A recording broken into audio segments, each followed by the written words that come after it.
I don't want to be an emperor. That's not my business. I don't want to rule or conquer anyone. I should like to help everyone if possible. Jew, Gentile, black man, white. We all want to help one another. Human beings are like that. We want to live by each other's happiness, not by each other's misery. We don't want to hate and despise one another. In this world there's room for everyone, and the good earth is rich and can provide for everyone. The way of life can be free and beautiful. But we have lost the way. Greed has poisoned men's souls, has barricaded the world with hate, has goose-stepped us into misery and bloodshed. We have developed speed, but we have shut ourselves in. Machinery that gives abundance has left us in want. Our knowledge has made us cynical, our cleverness hard and unkind. We think too much and feel too little. More than machinery, we need humanity. More than cleverness, we need kindness, gentleness.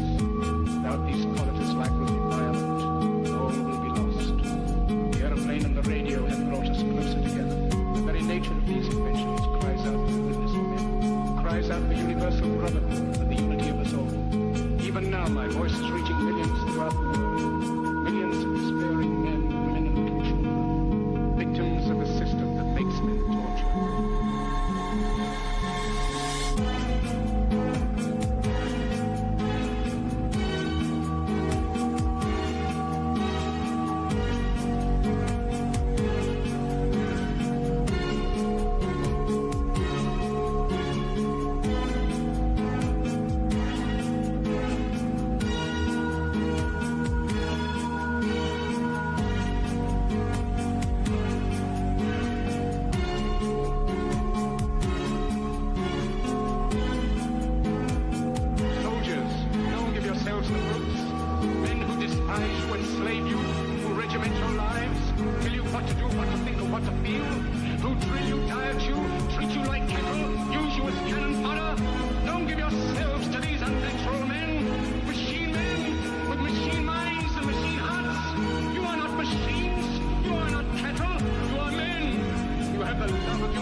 I don't want to be an emperor.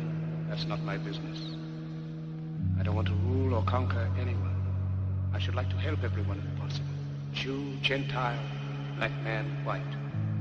We all want to help one another. Human beings are like that. We want to live by each other's happiness, not by each other's misery. We don't want to hate and despise one another. In this world there's room for everyone. The good earth is rich and can provide for everyone.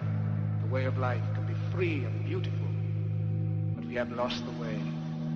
Greed has poisoned men's souls, has barricaded the world with hate, has goose-stepped us into misery and bloodshed. We have developed speed, but we have shut ourselves in. Machinery that gives abundance has left us in want. Our knowledge has made us cynical, our cleverness hard and unkind. We think too much, feel too little. More than machinery, we need humanity. More than cleverness, we need kindness, gentleness. Without these qualities, life will be violent. All will be lost. The aeroplane and the radio have brought us closer together. The very nature of these inventions cries out for the goodness of men, cries out for universal brotherhood, for the unity of us all. Even now, my voice is reaching millions throughout the world. Millions of despairing men, women, and little children, victims of a system that makes men torture.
don't want to be an emperor. That's not my business. I don't want to rule or conquer anyone. I should like to help everyone if possible. Jew, Gentile, black man, white. We all want to help one another. Human beings are like that. We want to live by each other's happiness, not by each other's misery. We don't want to hate and despise one another. In this world there's room for everyone, and the good earth is rich and can provide for everyone. The way of life can be free and beautiful, but we have lost the way. Greed has poisoned men's souls, has barricaded the world with hate, has goose-stepped us into misery and bloodshed. We have developed speed, but we have shut ourselves in. Machinery that gives abundance has left us in want. Our knowledge has made us cynical, our cleverness hard and unkind. We think too much, feel too little. More than machinery, we need humanity. More than cleverness, we need kindness, gentleness. Without these qualities, life will be violent. All will be lost. The aeroplane and the radio have brought us closer together. The very nature of these inventions cries out for the goodness of men, cries out for universal brotherhood, for the unity of us all. Even now, my voice is reaching millions throughout the world. Millions of despairing men, women, and children, victims of a system that makes men torture.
I don't want to be an emperor. That's not my business. I don't want to rule or conquer anyone. I should like to help everyone if possible. Jew, Gentile, black man, white. We all want to help one another. Human beings are like that. We want to live by each other's happiness, not by each other's misery. We don't want to hate and despise one another. In this world there's room for everyone, and the good earth is rich and can provide for everyone. The way of life can be free and beautiful, but we have lost the way. Greed has poisoned men's souls, has barricaded the world with hate, has goose-stepped us into misery and bloodshed. We have developed speed, but we have shut ourselves in. Machinery that gives abundance has left us in want. Our knowledge has made us cynical, our cleverness hard and unkind. We think too much, feel too little. More than machinery, we need humanity. More than cleverness, we need kindness, gentleness. Without these qualities, life will be violent, all will be lost. The aeroplane and the radio have brought us closer together. The very nature of these inventions cries out for the goodness of men, cries out for universal brotherhood, for the unity of us all. Even now, my voice is reaching millions throughout the world. Millions of despairing men, women, and children, victims of a system that makes men torture.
Not one man, nor a group of men, but in all men, in you,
But I don't want to be an emperor.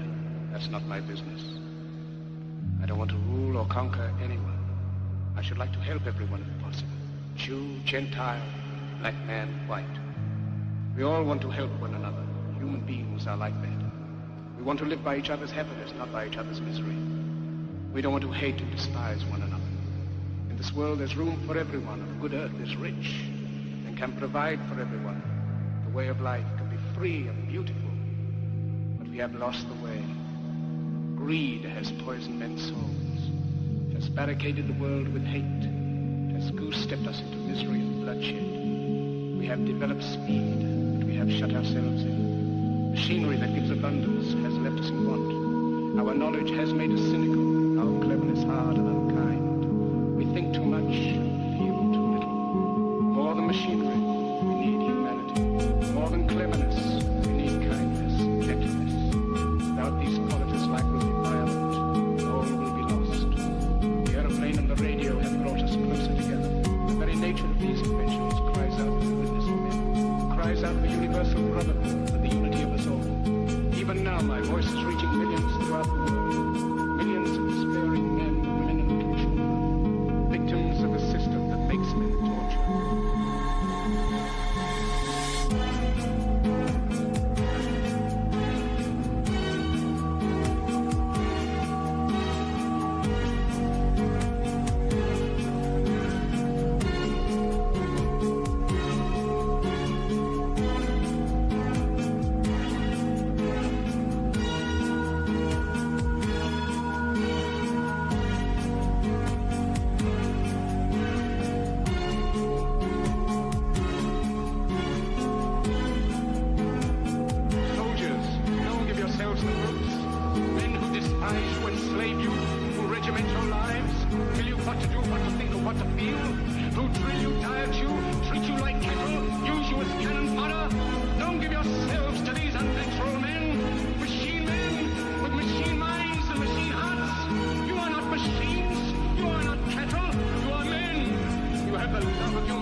Then in the name of democracy, let us use that power. Let us all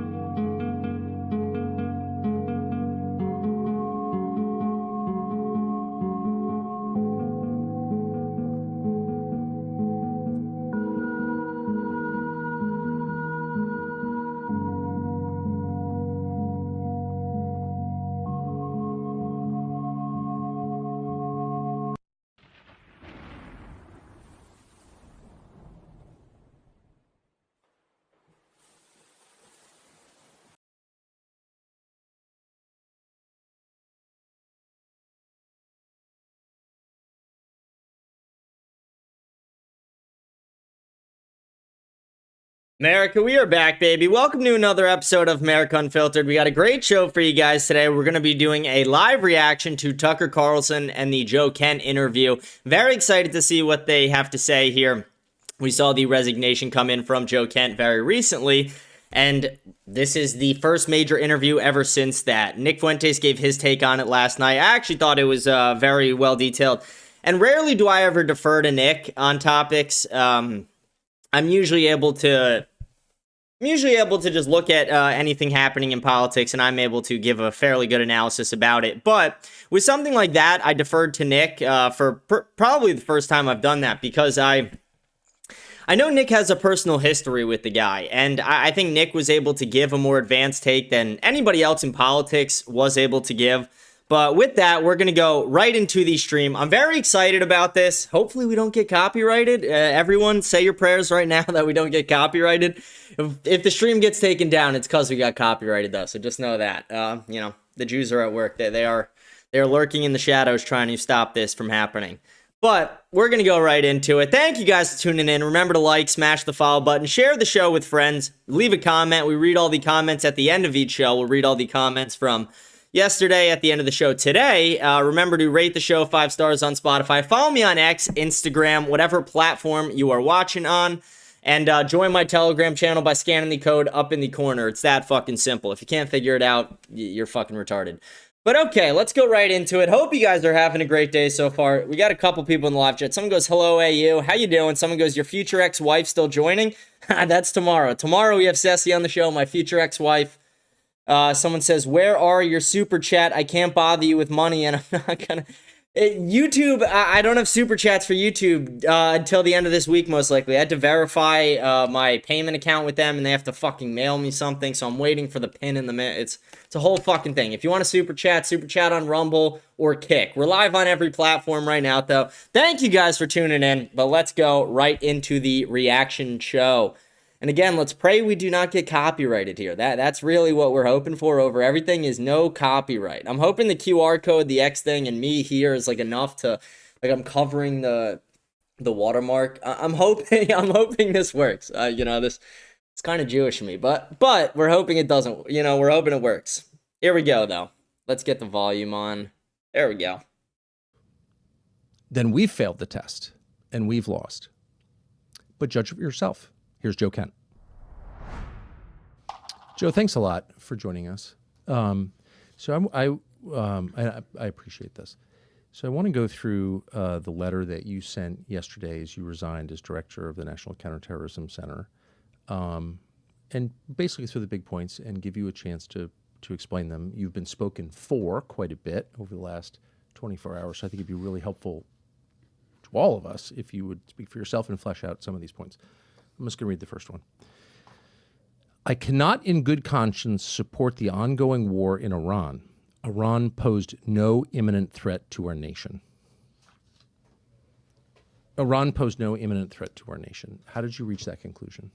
I think this is key. I mean, this would be more challenging to explain had the Secretary of State, the President, and the Speaker of the House not come out and said that we conducted this attack at this time because the Israelis were about to do so.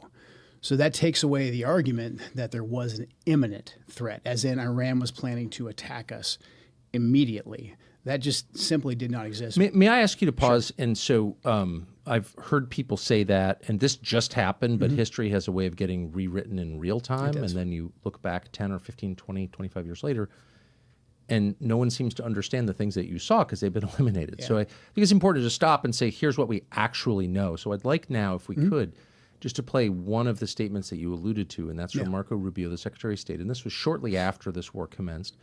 And he was explaining, as is his habit, in a thoughtful, precise way, why. Here's Secretary of State Marco Rubio. And so the president made the very wise decision. We knew that there was going to be an Israeli action. We knew that that would precipitate an attack against American forces. And we knew that if we didn't preemptively go after them before they launched those attacks, we would suffer higher casualties. I want to give everyone a heads up, too. Part of the thing with me not getting copyrighted is I'm going to have to pause and commentate on... Normally, I do that on a reaction stream anyway. But just letting people know, I'm going to have to, pause, read out some live chats, commentate on it so I don't get fucking copyrighted. Got to make it less obvious than usual. Someone said Joe is PSL 7 Chad Light. Dude, yeah, I mean, he could have had a career in looks maxing. And perhaps even hire those killed. And then we would all be here answering questions about why we knew that and didn't. And fuck Marco Rubio. Okay, so that is his almost contemporaneous explanation, and it's not offhand. He reasons it out. He explains there's a logic chain there, and he says, we knew not that Iran was going to attack. He did not say that. Right. He said we knew that Israel was going to attack Iran, and in retaliation for those attacks by Israel against Iran, Iran might attack American forces. So the imminent threat that the Secretary of State is describing is not from Iran, it's from Israel.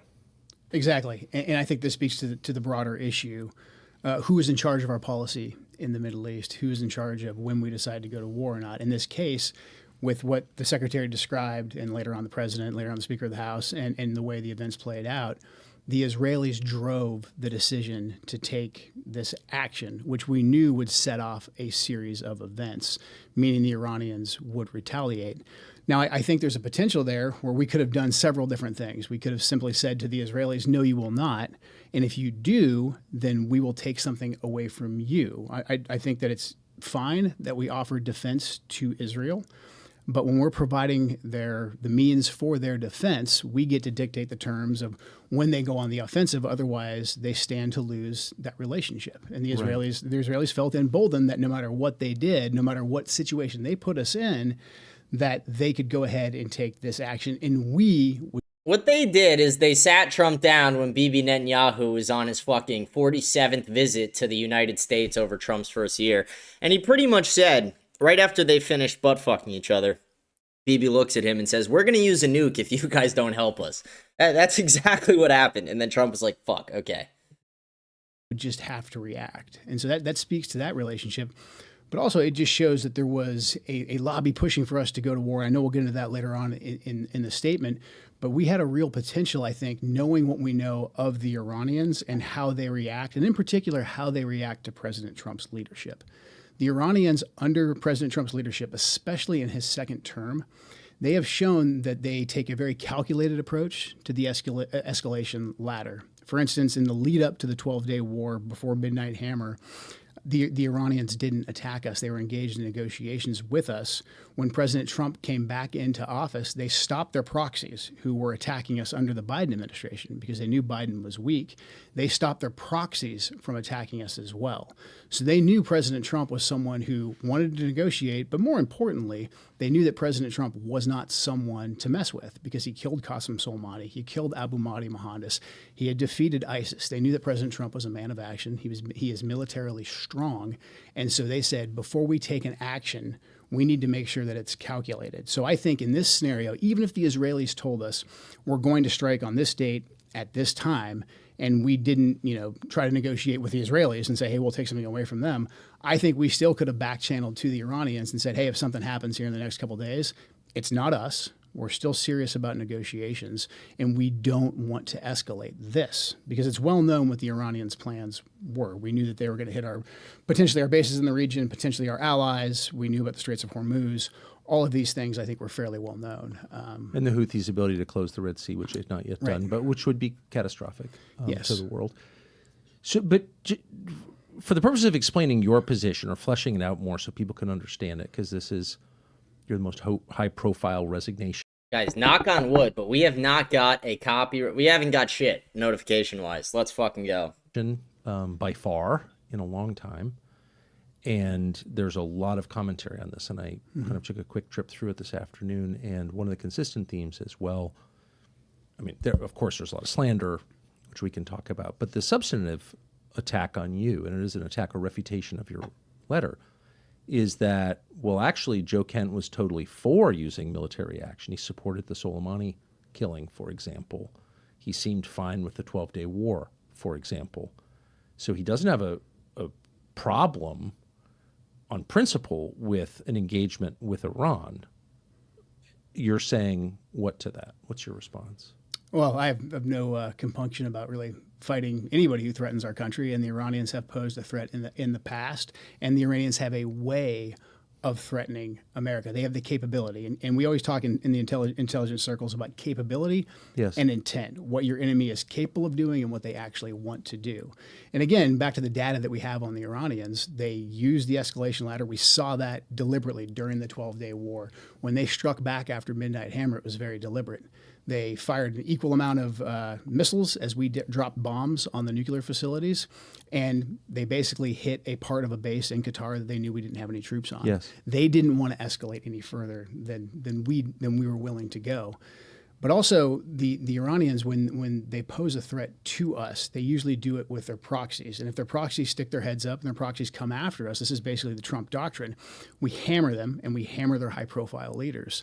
Qasem Soleimani was highly effective and highly revered in Iran because the previous presidents, prior to President Trump, Obama and Bush, let Qasem Soleimani run around, raise proxy armies, kill Americans, and no one ever did anything to him.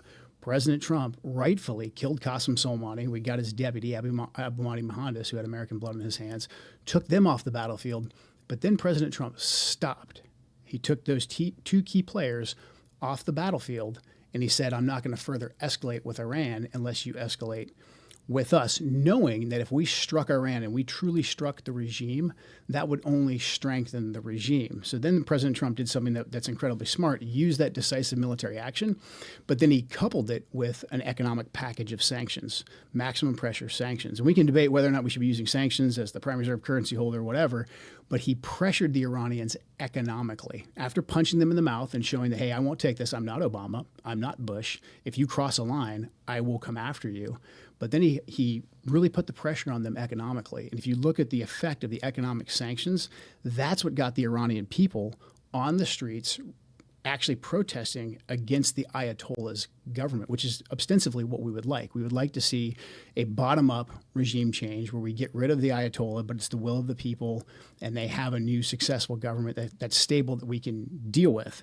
The one way to throw that all out the window, and this isn't just Joe Kent's opinion, many scholars, and I think a lot of intelligence assessments have been written about this too, I know for a fact they have, is that if we struck the regime, it would only strengthen it. And that's not, I think that's just basic common sense. I mean, I think of myself, and probably you're in this camp as well. We didn't like Joe Biden. We didn't like Barack Obama. But if an outside force were to come in here and try and topple them while they were the president, I would 100% rally around the flag. That's just common sense. So if we wanted to strengthen you actually the Ayatollah, did. You right. You joined the military under Bill Clinton, Under whom Clinton. I assume you didn't vote for. Right. Right. You joined in 1998. You've gone the whole cycle of the war on terror, I notice. And served out as an NCO, I think, your entire NCO and warrant officer. Yeah, warrant officer, 20 years. And I should just say, I hate ever to refer to a man's resume as like a data point because your ideas exist separately. But in this specific case, meaning you spend most of your time fighting Iranian proxies. Yeah, a good deal of it, yeah. Yeah. So you're aware of the threat from Iran. You have personally used violence against that threat. I have. Yeah, a lot of it, I think. And you supported the president's policy up until fairly recently. Right. And you've said that a lot in public. In fact, you went to work for him. He hired you. Yeah. Right.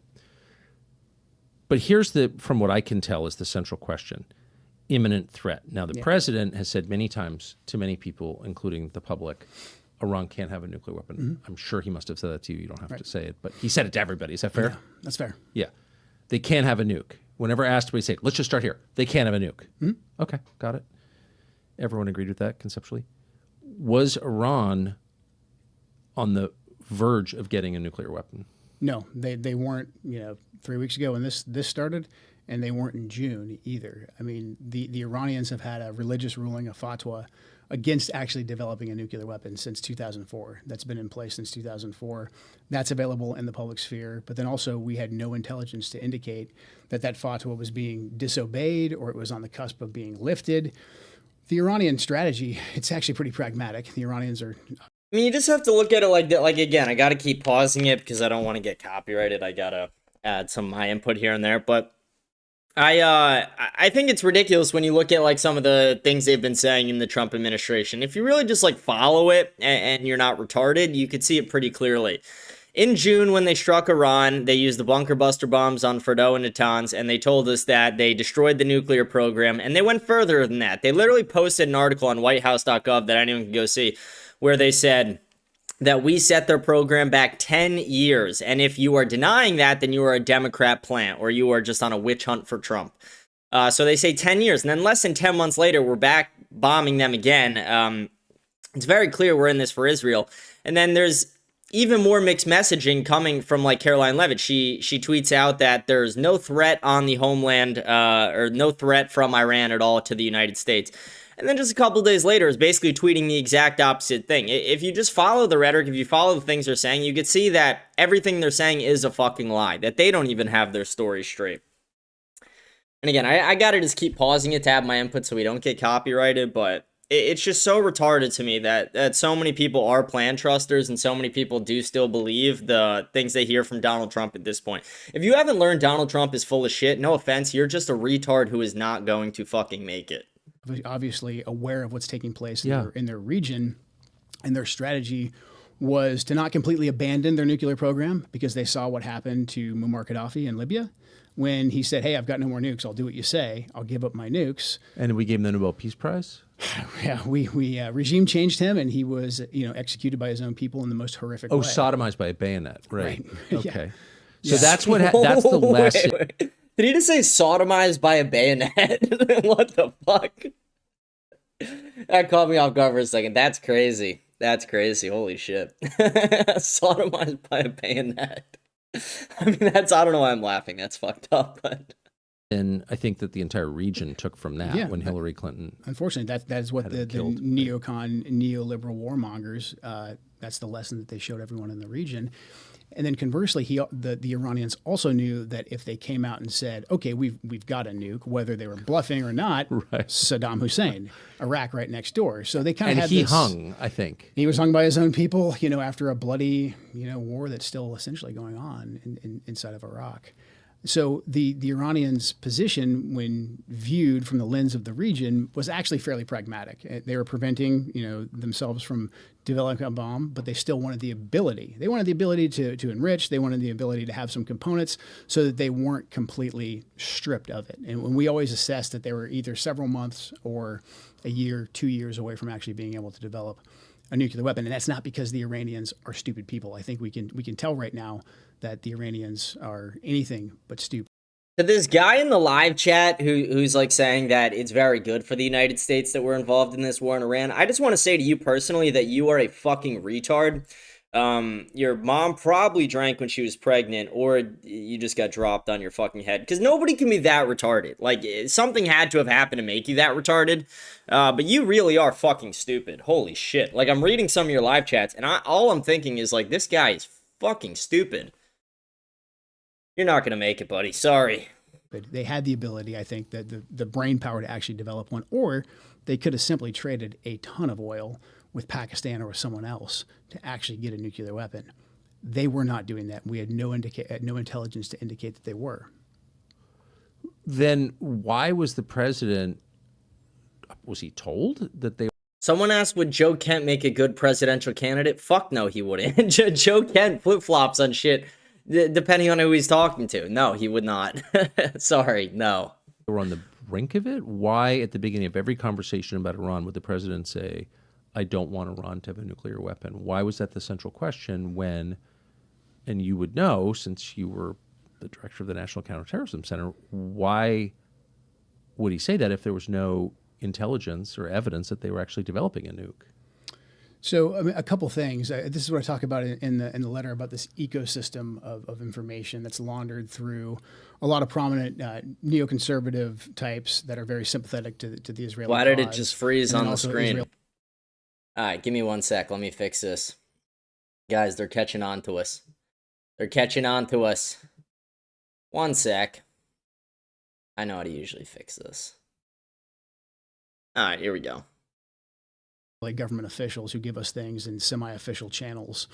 What they did was they created basically a shifting red line or a new red line. So that if the president's red line was Iran cannot have a nuclear weapon, we've actually got a lot of trade space in there for a deal to be made because of what I just described with the Iranian policy. Essentially, the Iranians saying, to the guy in the chat saying, so you don't agree that getting rid of the Ayatollah is a good thing? You don't understand what we're actually doing, do you? Your brain is so fucking small, you can't comprehend what's actually happening. We're creating a regional superpower that is a nuclear superpower that is not signed on to the nuclear treaty, that has attacked the United States before, that currently lobbies our entire fucking government. Republicans and Democrats do not agree on shit except for Israel's the greatest. Why do you think that is? Because they're paid sluts, because they're paid to fucking do it. We are creating a power that we will not be able to control one day. So no, I don't think it's a good idea. I think Iran was good at balancing Israel. I think the United States gets less negotiating power in the long run out of this. I think we're going to lose more American lives. I don't support this. And I honestly think you are a fucking retard for supporting it. Okay, well, we don't want a nuclear weapon. Well, that means we basically are at a point where we can start negotiating and we can come up with a deal. And the president is a fantastic deal maker. So if your goal is to move us away from any kind of deal and your goal is to move us into a conflict, you have to shift that red line. And that's where a lot of this, I would say, what became a de facto U.S. policy of Iran can have no... I'm not going to keep pausing it every 2 seconds, but this guy's mouth is so dry. I cannot listen to that, whatever the fuck that sound is anymore. I cannot, like, it's so crazy. Can this guy get a fucking glass of water? Nuclear enrichment. It was laundered through a lot of the different talking heads, Mark Levin, Mark Dubowitz. You've got the Foundation for the Defense of Democracies, you name it. Washington, D.C. has plenty of pro-Israeli lobbyists who will come and say those things, who will publish think pieces on it, who will go on the media, who will run, op-eds in the Wall Street Journal to talk about this, why they can't have any enrichment whatsoever. And then we have a high degree of engagement with Israeli government officials who will come in and say, well, they're enriching and they could enrich, or they could enrich more, and that will get them closer to a nuclear weapon. So then enrichment basically became the new U.S. policy. And the only official I've heard, and folks are welcome to look for this, that said this in the first Trump administration was Mike Pompeo. He said it. The president didn't say it. The president has been very consistent. He said they can't have a nuclear weapon. But again, like I said, that puts us at a place where we actually could have negotiations. And only President Trump, I think, could successfully have negotiations with Iran because he actually punched them in the face. And the Iranians had been walking all over us. They had been. How did these guys, like, Tucker gets denounced by Trump. Joe Kent was about to get fired and then he steps down. And they're both still sucking his dick. Like, what the fuck is going on? Like, what world do we live in that these guys are still both blowing Trump out, like, after Trump denounced them? Killing our soldiers. All of that is true. I have no sympathy whatsoever for the Iranians, what their proxies were doing. President Trump level set that when he killed Qasem Soleimani and he killed Abu Mahdi Mohandas. The folks who wanted to push an actual regime change war in Iran knew this, and they knew there was a potential to get a deal, or there was a potential for President Trump just to continue the policy of maximum pressure sanctions, and if you come after us, we will hit you hard. And that got the protesters out on the street in Iran. And that's actually what the regime feared the most. I don't think the Ayatollah feared dying, not because he, is some crazy lunatic. I'm sure some degree of the Shia martyrdom culture played a factor in that. However, I think he knew that if he was killed, the regime would survive because the people would rally around the regime. I believe you predicted this, some years ago. I think we're watching. I mean, it's hard to know exactly what we're watching, but it seems consistent with what we are watching. So I'm just focused on this question of imminent threat because that's really the only justification I think most Americans would accept for a preemptive war. Certainly. Otherwise, just like a war of choice done because Bibi told you to, and no one wants to get behind that because it's obviously illegitimate. So imminent threat, you're saying that there was no intelligence that you saw with the highest level clearance, obviously involved in this conversation, that showed an imminent threat from Iran to the United States? None. No, unless we took certain actions, unless we came after them in a way that they thought threatened the regime. Then we basically knew what they were going to do. Well, okay. And the way they're trying to discredit this statement is they're saying that they didn't involve him in any of the talks because they thought he was leaking information. And we haven't got any more to that. I'm guessing that's just the rhetoric they're using to try and propagandize people into believing that this guy is just a fucking retard. Again, I'm not big on Joe Kemp, but to his defense. Right, of course. Right, but like any country. So if you attack any country, we know that they're going to have a reaction. We face an imminent threat once we attack you. Fantastic. Yeah, exactly. But there was no intelligence that said, hey, on whatever day it was, March 1st, the Iranians are going to launch this big sneak attack. They're going to do some kind of a 9/11 Pearl Harbor, et cetera. They're going to attack one of our bases. There was none of that intelligence. Again, back to what we know about the Iranians, they're very, very deliberate with the escalation ladder. And again, they're only deliberate under President Trump's leadership because they knew and they took President Trump very, very seriously. So, I mean, I just think it's a remarkable thing to nail down because you're not some guy on Twitter. You're a senior, as of yesterday, you were a senior U.S. Intelligence official who's not hostile to President Trump, who's not here to write a tell-all book or launch a media career. So I think you're a sober voice on this. And just to be clear, there was no intelligence that showed an imminent threat. There was no intelligence that showed they were on the cusp of building a nuclear weapon. There was no intelligence, indeed, that showed they were trying to build a nuclear weapon. And nobody Yeah, I remember when Tulsi Gabbard literally testified in front of Congress saying that there was no information, and this was back in like May or June, before we bombed them the first time. She testified saying that there was no evidence showing that they were close to a nuclear weapon, years away, if anything. And then just like a week later, she was like, no, guys, I was wrong. Mossad told us that they are 2 weeks away. They've been 2 weeks away since the fucking 80s. Like, it's just so retarded. It's so retarded. And for all the people watching right now, remember to like, smash the follow button, leave a comment. We'll read all the comments at the end. Share the stream. Join my Telegram as well by scanning that code up there. And remember to follow. If you can't figure out how to follow, you're a fucking retard. Kill yourself. But follow. Whatever platform you're on, Twitch, Kick, YouTube, Rumble, I don't give a shit. Just hit the follow button. It's that easy. And, you could check out the show. It's a good show. Said, I've seen it, but you haven't. It exists, but you just haven't seen it. Did you ever hear anybody say there is intel that shows this? I did not know. But I know how this works. I know the Israeli officials, some in intelligence, some in government, will come to U.S. government officials, and they will say all kinds of things that we know from our intelligence just simply isn't true. And they'll say, hey, I'm giving you a preview. It's not in intelligence channels yet, but here's what's going to happen. And that doesn't usually come to wait a second. I mean, I thought that U.S. policymakers made their decisions on the basis of intelligence collected and or vetted by our intelligence. That's why we have intelligence agencies that soak up hundreds of billions a year. But you're saying that Israeli officials short-circuited the entire U.S. government and just went right to American policymakers and said, it doesn't matter what your country says, here's what we know. Is that what you're saying? I mean, usually they're pretty slick, and of course. And they'll say, hey, this isn't in intelligence channels yet. The guy I called a retard like 20 times just goes, I already followed because I would like an alternative view even if I dislike the opinion. I appreciate it. I don't apologize for calling you a retard, but glad you followed. Thank you. Appreciate that. And the thing I'm noticing about this interview is it's just every fucking thing they're saying, everything we're hearing is just the things that we've been saying forever. It's like, okay, these guys are just catching up now. Because it's going to take some time to get there.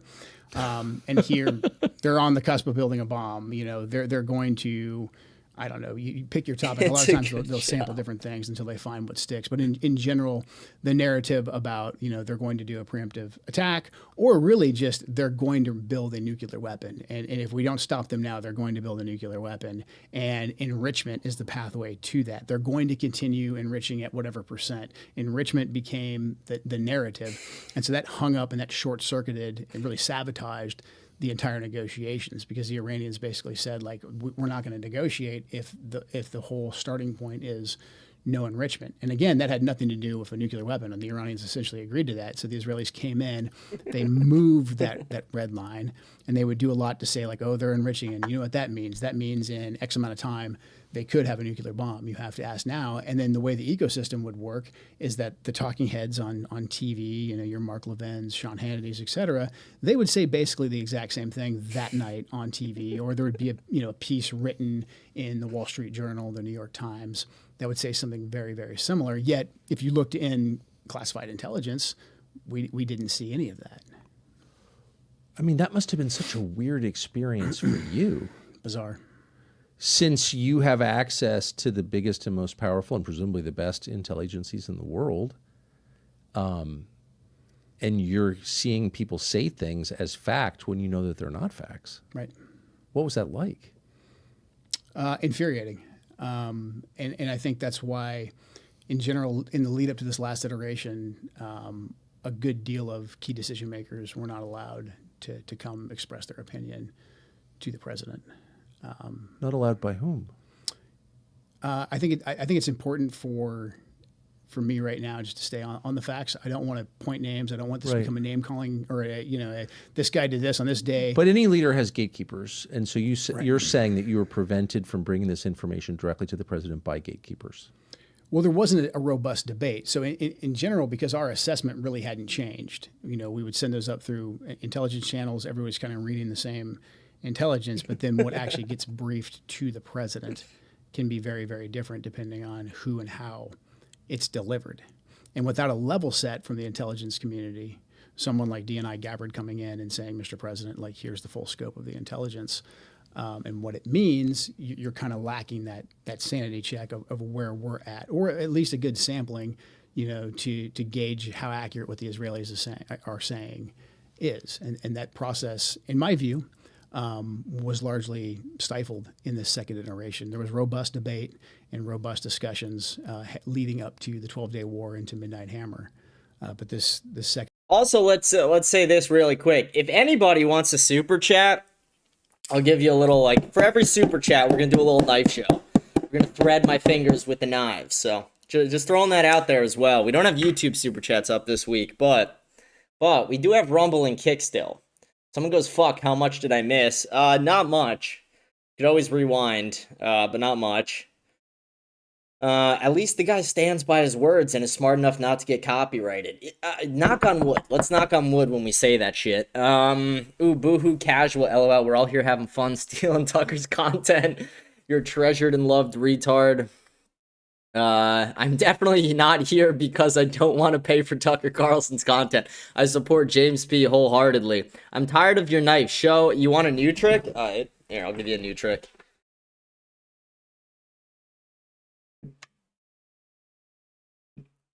There you go. That's what you get. Learn a yo-yo. I know how to yo-yo. I know how to do a knife. I could do a Rubik's Cube. I got a ukulele over there I could play. I'm good at the little object pulls. I've gotten good at them recently. But yeah, any super chats, we're going to fucking start. I don't know. If you want to see juggling, you want to see me do the knife, you want to see me do a Rubik's Cube, I don't give a shit. Whatever you guys want. But let's get back into it. Like I said, I got to keep pausing it. We got to, we got to trick the algorithm, not let them know that we are stealing this off of paywall. Knock on wood. Round to me, and I'm sure others will refute this and disagree with me, but what was conducted by just a handful of small of advisors around the president. That is true. I believe what you're saying is true. My sense, though, and you would know more than I, is there weren't a lot of people directly around the president who work there, who work at the White House, the principals, who are making an aggressive case for this war. Do you think there was, was there a majority of like his top 10 advisors who were saying we must do this now? I think the circle that was around him was very, very tight and very small, and I think they were all on the same sheet of music. And I think a lot of them were getting their information from the ecosystem that I described. And I think we'd be in a different place if we would have talked about what the intelligence picture is and what our interest is. So Israeli government talking points laundered through Fox News and the Wall Street Journal, is that the ecosystem you're talking about? Yeah, and then the Israeli no shit. Who's Rupert Murdoch's best fucking friend? Benjamin Netanyahu. Really? No shit. No shit. Fox News reports Israeli talking points? That's crazy. I never thought, this is what I'm talking about. These people are just catching up. Are you fucking kidding me? Who is Rupert Murdoch's best friend? Benjamin Netanyahu. Then next, they're going to be like, guys, CNN is doing their talking points. It's like, okay, who just bought CNN? The Ellisons. These people really are retards. Time or after the fact, saying the same thing. Like, the enrichment is going to get them a nuclear bomb in a set amount of time. Do you believe that you and the DNI, for whom you worked until yesterday? Yeah, the CC going, I believe what you're saying is true, Tucker says in a somber voice. Dude, it's so fucking annoying every fucking time. Tucker is so predictable. And then the worst with Tucker is when he does the pedophile Mickey Mouse laugh. It's like, dude, what the? I feel like I'm about to get molested by Mickey Mouse and friends. Every time I hear that. Yesterday had as much FaceTime with the president as Israeli officials did? I don't know. I don't know that for sure because I don't know exactly how frequently the Israelis were engaging directly with the president. It did seem like Benjamin Netanyahu was, obviously that was all public, that he was in the White House. 7 times. Quite a bit, yeah, quite a bit. And then his other officials as well, Dermer, et cetera, those guys were in, they were making phone calls, just a lot of engagement from them. And again, when we would hear, or you'd hear what they were saying, it didn't reflect in intelligence channels, even intelligence that we shared with the Israelis, that the Israelis were giving us in many cases. So there was a clear, gap between, the intelligence and then the information that the president was given and the decisions that the president was making. I don't want to put you in an uncomfortable position. Obviously, you're not going to divulge anything that's classified. I don't think you would. You definitely shouldn't, because there are people who hurt you for that, and you shouldn't. So without encouraging you to do that, I think it's a commonplace. It's understood in Washington. I've heard from many people who work in your business that a substantial portion of our information touches Israel at some point. Either it's collected by them, it is shaped by them. It's not purely American. Is that do you think it's fair? Especially in the Middle East, I would say. I mean, look, the Israelis are tactically very proficient. Yes. They have a very competent intelligence service. And there's a lot that we can learn from them in the craft of intelligence. Yes. So they're very proficient. They're very good. However, whenever we get information from a liaison service, I think it's incredibly important to realize that it could be given to us to influence us as well as to inform us. Guys, let me know in the live chat. Is the volume on the show, on like, my mic volume looks good, but is the volume on the restream? Let me know if that needs to be raised or not. Oh. CM just subscribed on YouTube. Let's go. Huge shout out. Huge shout out. I'll give you a quick knife trick. Quick knife trick. Thank you for the subscription. Let's fucking go. Let's go, baby. See, I risk my fingers for you guys. I risk everything for you guys. Without these fingers, I won't be able to smack my wife if I get one day. So I risk everything I live for you guys. Thank you for the subscription. Huge shout out. And the way that I would see Israeli information, in particular coming from senior officials directly to our senior officials, that caveat just wasn't given frequently enough. And there's a lot of times, some of this is just because of bureaucratic practice, but a lot of it I think is just we feel very comfortable with the Israelis. A lot of them are dual citizens. They sound like us. They don't feel foreign. We kind of go into a more complacent mode where we trust a lot of what they have to say, not keeping in the back of our mind that they have their own agenda and we have our own agenda at the end of the day. Now, I'd say a lot of times I raised it. Let me know. It's very, very, I think, tactically the same when it comes to fighting Hezbollah, when it comes to fighting terrorism. Sure. But when it comes to what's our strategic goal in a war that's going to have ramifications for our nation, for the region, for global energy supplies, I think most folks right now at the Pentagon and the intelligence agencies, they would say us and the Israelis actually have a different objective here. I don't believe that our objective has been clearly defined because we're shying away from regime change. The Israelis are not shying away from regime change. They want to knock out lock, stock, and barrel the current government. They don't seem to have a plan for what comes next. Well, that was my next question. And I think you would have heard tell of such a plan. So if you're going to take out a government, I think it's fair to ask what replaces it. And I have asked a bunch of people, many people, this question, never gotten any answer whatsoever other than there's no plan. The Israelis don't have a plan because they don't care. Do you think that's fair? I think that's completely fair. I think as Americans, rightfully, we want a clear stated objective and end state for war. I think that's something that was born out of the GWOT, was born out of the Vietnam era.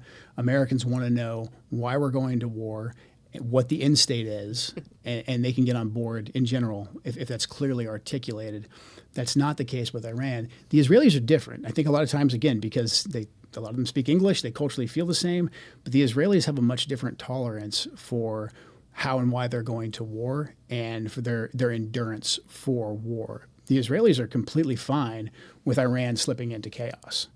That means that the Ayatollah and the IRGC can't really threaten them anymore. Hezbollah's money might be cut off in their head. And so complete chaos in Iran, it's not necessarily a bad thing for the Israelis. For us, for global energy, Straits of Hormuz, our partners in the GCC, mass migration problems in Europe, this is... Someone has my opinion on it.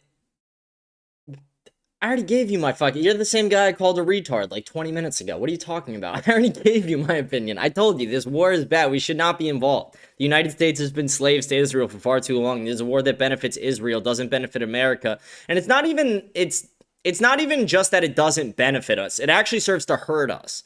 If we win this war, it serves to hurt us. We create a regional superpower with nukes. It's not signed on to the nuclear treaty that has attacked the United States before, and we have less negotiating power with them because we don't have Iran as leverage. So, yeah, I don't like it. I think it's really bad. I think the fact that, I'm estimating that the amount of Americans that have died is, 5x what they're saying at least. I would say it's probably 50, 60 plus. They're reporting it's like 12 or 15 or something. So I find the entire thing disgusting.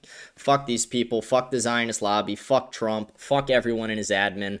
We're getting sold a bill of shit. And they literally, they tell us it's a golden age. It's a golden shower. They are pissing on us. They are literally pissing on you and telling you it's rain. That's what's happening. a major problem. It's a catastrophe for the world. For the world, yeah. Right. And it's a little galling that I was So treated to anti-Israel, lectures yeah. for a couple of weeks about, the valiant people of Iran and how we needed to save them. And then a lot of the exile communities here in the United States of Iranians, a lot of them really nice people, sure. They jumped on board. We got to save our people.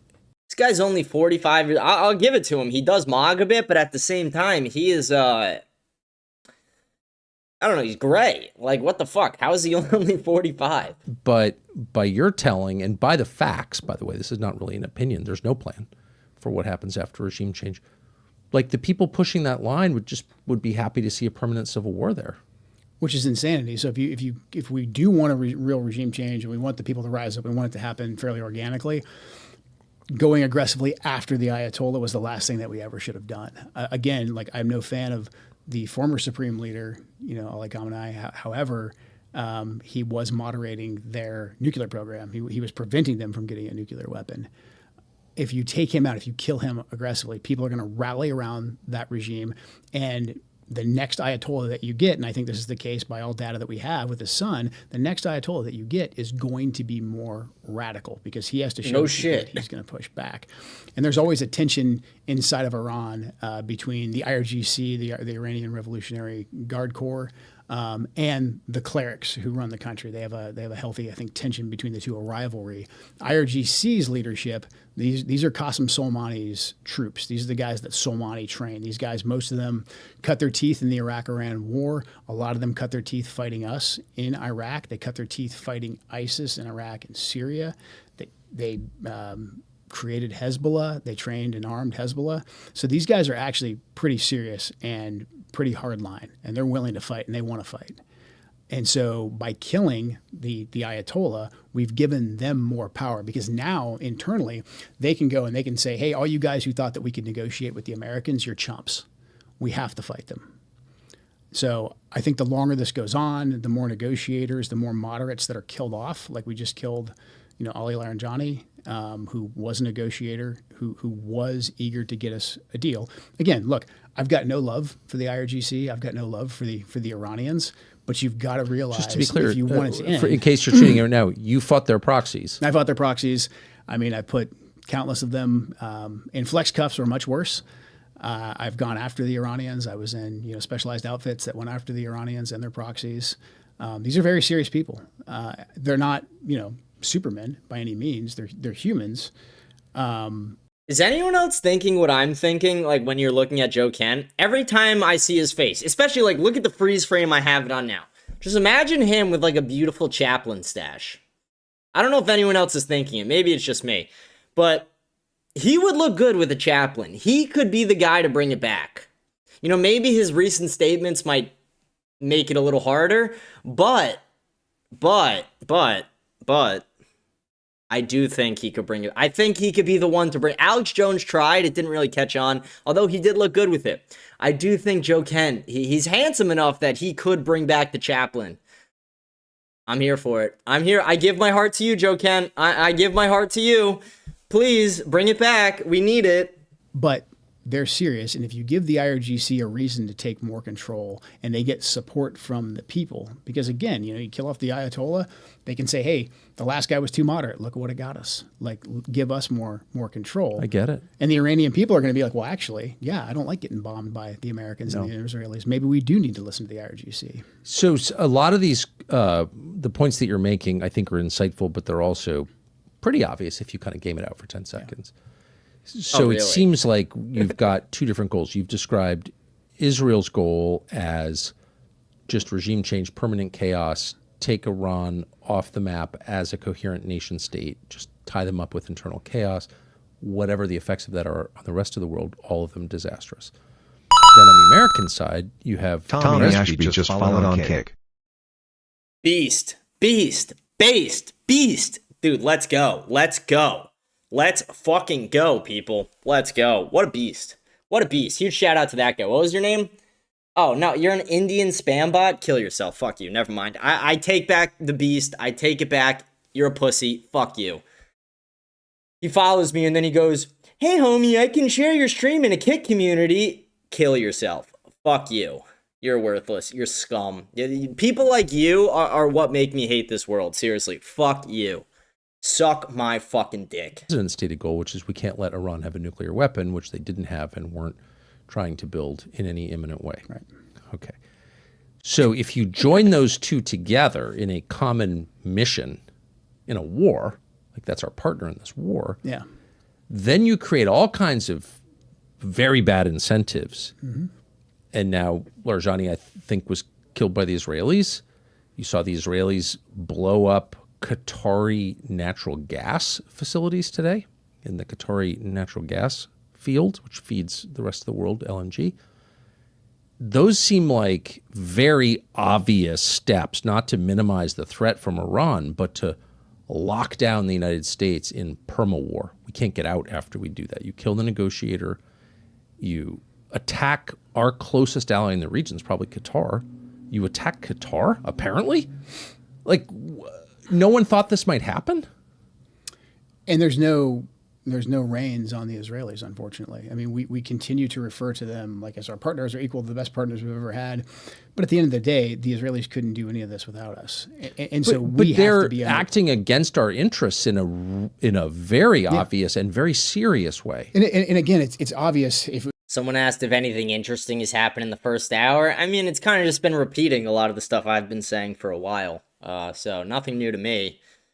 Depends on your level of knowledge. If we've stated that our goal is just to take away their ability to ever even enrich and to take away their ballistics and to take away their Navy, all these kind of tactical objectives, if we say that that's our objective and that's when we can come to a place where we can just exit, it's in the Israelis' interest to get us more and more entrenched in this. Exactly. And that's exactly what they're doing right now. You know, False flagging when coming. the Israelis killed Larijani, I think I may have misspoken and said we didn't kill him. The Israelis, Yes. the Israelis struck him.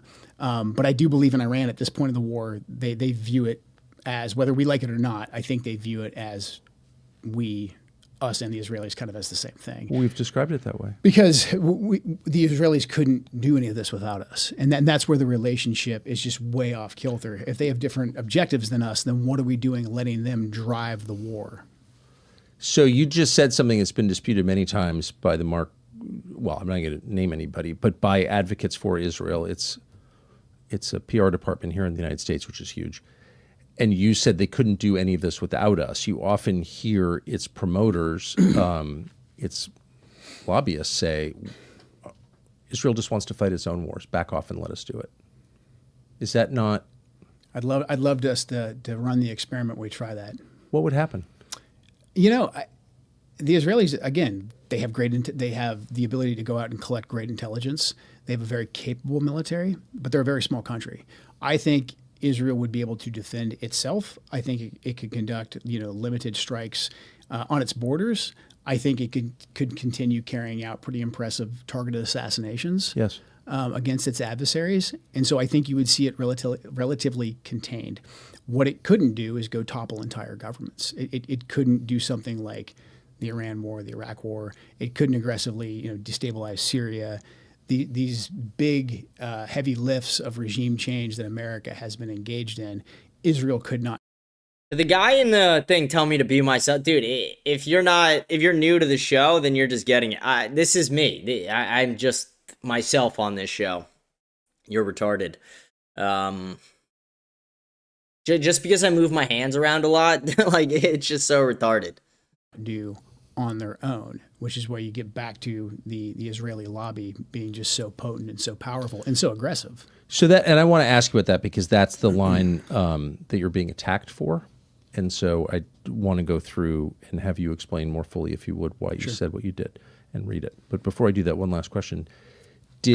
Was any of this debated that you know of before this war commenced 3 weeks ago? Did anyone say, well, wait a second, if we do this and kill the Ayatollah, because that was like the first order, I think, what are the effects? Book recommendations: How to Kill Yourself for Dummies, How to Drink Bleach for Dummies, How to Tie a 6-foot rope into a noose for Dummies. Yeah, if I get any, How to Consume Fentanyl. I don't know. If I think of any more, I'll let you know. After. And like, what's the goal? Did these debates ever I know they happened emerged. heavily before the 12-day war. I think that when the Israelis came back around and said they wanted to do this, I just don't think there was any debate. I think just based on the ecosystem and the amount of influence that was exerted. Because in some ways this is a little humiliating, since we were told, I was told, the whole country was told, that after the 12-day war there was no Iranian nuclear threat. We got rid of it. I'm not imagining that. It just happened last summer. Yeah. Do you recall those statements? Yeah, I mean, Operation Midnight Hammer Yes. destroyed their nuclear capability. So how was it that we wound up 6 months later getting another lecture about their nuclear capability and its imminent threat to the United States and nuclear tipped ballistic missiles aimed at Miami and the whole thing? And nobody, first of all, there was no organized protest against this. Like in a normal country, you'd think people would rise up and be like, whoa, whoa, whoa, whoa, whoa. Mm-hmm. You just told us 6 months ago the exact opposite. Yeah. What did internally in the intel world people say, what the hell is going on? I just think that the planning for this was so compartmentalized that there was no debate, as in it was a foregone conclusion. Maybe the exact timing they weren't exactly aware of, or that had to be debated. When do we do it? But it seemed to be a foregone conclusion, and I'm sure others will say no, that's not the case at all. But there was no robust debate like there was going into the 12-day war, because the big question that a lot of us had that were skeptical of Operation Midnight Hammer was, okay, so we do this. We know the Israelis' whole goal is regime change. What makes us think they'll stop? And if they do stop for a period of time, why won't we just be back in the same place in 6 months where they're saying that we have to go back in? And that's essentially exactly what happened. So this was raised. This was raised, to my knowledge, in June. This was like, hey, what happens next? So you take out the nuclear, the ability for them to enrich and to potentially develop a nuclear weapon. That's done. We know the Israelis have a completely different goal. Part of that strike, Midnight Hammer, was also to get the Israelis to wrap up the 12-day war. But we knew, because of what the Israelis told us, that they wanted, this is the time to take down the regime. And they don't want the Ayatollah to be in power. They want a regime change. They want a new government there. So we said, okay, knowing that, we know that this strike, this limited strike that we're going to do, isn't going to be enough. At some point, the Israelis are going to come back to us and say, hey, we have to go again. And with that knowledge, and I think because so many of us had pointed that out, and because the Israelis had said it, there wasn't a big debate this last time. You know, I think they had that discussion, behind closed doors, and there wasn't a chance for any dissenting voices to come in. But you would think, well, I've seen it before, when a question like this arises, the people making the decision go immediately to their own intel agencies, and in your case, the agency that has jurisdiction over those agencies, and say, all available intel on the question of the Iranian nuclear program, all available intel on the question of ICBMs or its ballistic missile program, all available intel on what might happen if we topple the regime in place. Like, this has all been gamed out for a long time. There's a constant process of gathering intel on it, correct? Yeah. And that's what we did in the lead up to the 12-day war. But this time, no. But this time, no, not to my knowledge. And I'm sure the administration will come out and say, no, you just weren't invited. But I've got a pretty good idea of how those meetings look. And even if I wasn't invited, I at least would have known that they took place. Again, it just seemed to be a foregone conclusion that, like, this was happening. So I almost don't want to bring this up because it's so distressing, but I have to ask a question about blowback, the effects, the downstream effects of military. Like, that was pretty good time. I just did that Rubik's Cube in like a minute. Someone goes, James, do you like the same anime shows I like? Okay. Hey James, I heard Netanyahu's dead. Thoughts? No, he's not. Thoughts on the Austrian painter? Based or no? Great painter. Hey James, I like stick. Okay, dude, fuck. Like, come on, what are you fucking doing? What are you fucking doing? Seriously, what the fuck? Why is this my life? Like, if you're gonna send me these questions, at least super chat me. Like, at least send me some fucking money. Like, don't just treat me like I'm a whore. Don't use and abuse me like I'm some worthless slut. Like I'm Bonnie Blue and you're number 467 in line. No, fuck that. Pay me. Action, terrorism in the United States. Yeah. If you're gonna rate me, you're gonna at least pay me first. You're not just gonna use and abuse me like a slut. You're not just gonna fill my live chat with bullshit and make me read it out. No, it's not happening. Sorry. And I have the feeling we're going to see some of it, but I want to ask you, But since you are an acknowledged expert on that question, and since you spent your adult life fighting Iranian proxies, and because we're always hearing some of them are in the United Someone sent $10 on Rumble once I said that. As long as Israel can walk in the White House, they will also walk on our country's freedom and pride. Yeah, I mean, we really just need a full break from the entire Middle East. Full break for... Okay. Someone goes, pay me, guy who doesn't have super chat. Chill. It's not I don't have them on. It's I'm in the process of verification on that. So let's take a step back there. We have super chats on 3 different platforms active right now. We got Rumble, we got Kick, and we have actually fuck Entropy a little bit right now. Entropy's having some payment issues, but we got Rumble and we got Kick right now. So again, let's relax there. Hold the phone. Casual, bro. Dude, I love you. I would go to war for you, CC. Don't worry, you know that. Oh, Kale and Marie just subscribed on YouTube. Kale and Marie, you 18, sweetheart? No, I'm kidding. How you doing? Thank you for subscribing. Welcome to the show. Thanks for tuning in. We're live every day. 18 though? 16, 18? What are you? Kidding. United States, did anyone go to you and say, if we do this, what are the odds that we will have terror attacks in the homeland here in the U.S.? That was a piece or an intelligence product that we worked up on our own. I bet. And coordinated throughout the intelligence community. Basically, we talked about, the Iranians' ability to conduct, sleeper cell-like attacks, which is actually pretty limited. The whole idea of sleeper cells or a cell operating is challenging in today's environment because cells have to communicate with each other, and we're pretty good at picking up on that. The real threat, and most major terrorist organizations have kind of moved to this model, is the lone actors. Yes. It's inspiring people that are already in place by using the media. There was already a ton of blowback, because the Gaza war. Hamas used propaganda very, very effectively to, I think, curry a lot of favor with younger people here in the United States and abroad. And there was multiple terrorist attacks in America in the last year where Gaza was cited because they consumed some of the propaganda coming out of Gaza. And these people weren't, infiltrated Iranian agents. They were here, folks that were homegrown. And so we said, hey, the biggest threat right now isn't that the Iranians are going to sneak some guys over and they've been waiting here for years and they're Quds Force operatives. That's always possible. Again, the Iranians are very competent as well. And they have tried something like that before in the past, back under the Obama administration, when they tried to kill the Saudi ambassador in Georgetown. So we were worried about that. But what we were more worried about was the fact that Biden had the border open for 4+ years. And I testified publicly in Congress laying out the all 18,000 known suspected terrorists that potentially could be in the country. Since then, we've discovered potentially more. The problem is the bookkeeping under the Biden administration was kind of like the border. It was wide open. And so we don't know how many folks are actually in. I literally just watched that Nick clip today too. Someone goes, hey James, can you recommend Israel critical homeschool curriculum materials for my elementary school age children? I just watched that video of the super chat today where it's like, hey, I have a 10-year-old son. Can you give me anti-Israel books to give him?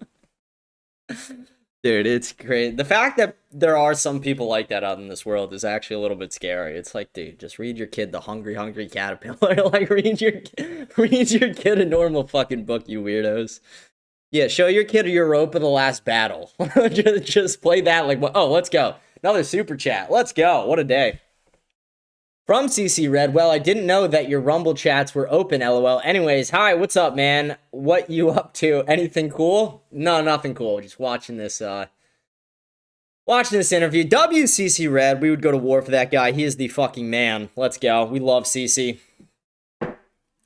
Hey, James, thoughts on Israel potentially ordering the hit on Charlie Kirk? I would put it at about a 1% chance. About a 1% chance.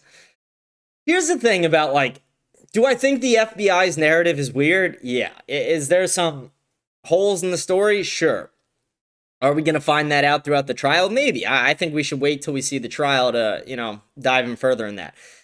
What was I going to say? Oh, yeah. I'm extremely critical of Candace on this, because here's one of my thought processes on it. It's not my only thought process on this, but The average IQ of a black woman is like 80 or 85 in America. Why do people think that Candace is this like solo black female genius, that she's the only like genius sub-Saharan to exist? I'm just not buying it. I think Candace is a retard. I think Candace is just like every other black female in this country. Not every, but the majority of all black females in this country. I think it's pretty similar. I think we should all be able to agree on that. But I do think Charlie would have been, I think it would have been Vance with Charlie as VP, like for the next ticket. And then I think it would have been Charlie after that. I think they were definitely grooming Charlie for the presidency eventually. So, and I like Charlie. I disagreed with him on a lot, but I did like Charlie. He's kind of what got me into politics in the first place when I was younger. Very sad he's gone. The country that shouldn't be here. It's millions. How many of them have ties to countries that are adjacent to Iran or that are Iranian? As I left, we were still working on some of those numbers, but we've seen several terrorist attacks since these operations began in America, and they all fit that lone actor inspired model. So the blowback is, the longer this goes on and the more the propaganda inevitably gets weaponized, we are going to see more than likely more people here that are radicalized. Now, frankly, I think that and this is another great thing about President Trump, none of these people should be in the country. We should have tighter immigration policies. We should be focused right now. Our focus should be on finding everyone who shouldn't be in our country right now and getting them out as soon as possible, not on another foreign adventure. I wonder, so you've already seen in the wake of a recent terror attack, neocons use that attack as a way to try and censor, shut down, maybe even imprison critics of the decision to go to war in Iran. So it's almost like you control both sides. Like you advocate for a war, which inevitably stokes religious hatred because you advocate for the killing of a religious leader, okay? So you're helping to create religious war, permanent generational religious war. And then when your country or the country you happen to be living in that you don't really care about feels the effects, when Americans are killed as a result of that, you use their deaths to justify the silencing of people who criticized you. Does that make sense? No, exactly. Yeah. So how much are you concerned we're going to see more of that? I'm very concerned. I think I pray we won't, but the odds are not in our favor, just considering how open our borders have been. Obviously, this type of propaganda radicalizes people. Again, we've already seen attacks. We saw attacks inspired by the conflict in Gaza. So I think we're going to see more of this, and then just, made the mistake of opening up Twitter a couple times today. There's people calling for, dissenting voices to be charged, to be locked up, of course, et cetera. And so, they may be. The erosion of civil rights, I think, during a time of conflict is nothing new. Unfortunately, we've seen it before. It's the rule. But I wonder, though, is like people talk through, or maybe they didn't talk it through, but did anybody in the lead up to this, I just want to ask it again to make sure I understand the answer, in the lead up to this war, which is now a regional war, potentially a global war, big war, biggest war of our lives, did anyone come to you and say, what's your projection for like what the effects on the United States will be? Like how many Americans could die at the shopping mall because of this, or at school? We proactively wrote an assessment, which is what we tend to do anyways. But again, there just wasn't a huge process and a debate about this last iteration. But you're worried about it. I'm very. Someone asked where their queen Ceci is at. Ceci will be on the show tomorrow. We're gonna have her on the show tomorrow. I scheduled it for this. It's gonna be fun though. We're gonna fuck with her for a few hours tomorrow. I don't know how long she'll be on. Ceci's if you're new to the show, Ceci's the girl I debated. She was also on Jubilee. Me and her were both on Jubilee. Different episodes, but we did a debate outside about ICE. I absolutely mocked her. It was funny. But she's a pink-haired liberal bitch. We're gonna have her on the show tomorrow, and she's obsessed with me. She loves me. She can't get enough of me. She wants me so bad. It's everything she says is basically just begging for me, and it's like, okay, let's relax. Let's hold off there a little bit, sweetheart. Let's hold off. Maybe you'll get your turn eventually. Maybe. The Rumble super chats don't pop up on the screen. Cece, you gotta help me out with that one day. But Groiper's mom just sent a $100 super chat. God bless you and your work, James. Groiper's mom, we love the base moms. To all the people, like, we shit on women a lot. And it's well deserved. They earned it. But the moms, they're based. Like, you ever try and red pill your dad, and your dad's like, shut the fuck up. Then you try and red pill your mom, and your mom's like, holy shit. Your mom is easy to red pill. Your dad is not. The moms get it for some reason. Maybe it's just the Italians. I don't know. But Base moms. Base Groiper mom. Let's fucking go. Huge W. Someone goes, does she have OnlyFans? I don't think Groiper's mom has a... Oh, wait, you might be talking about Ceci instead of Groiper's mom. I don't think either of them do OnlyFans. I'm not sure. I'm not going to ask. But thank you for the super chat. Let's go. Huge cheers to you. Appreciate you, sweetheart. Here. Just for you, sweetheart, I'm going to wrist chopping off my finger for you.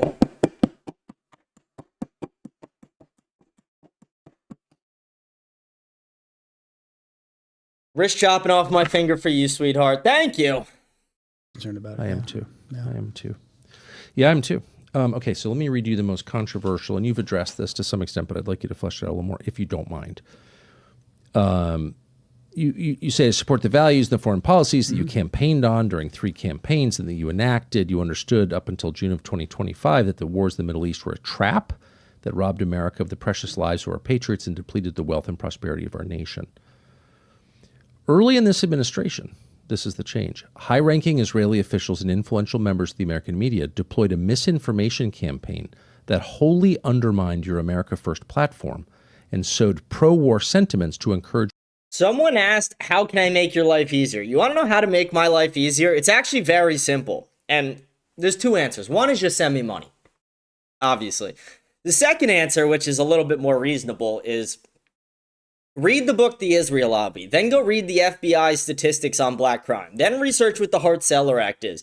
Then look into why feminism was created. Look at who promotes abortion the most. Look at who is funding all of that.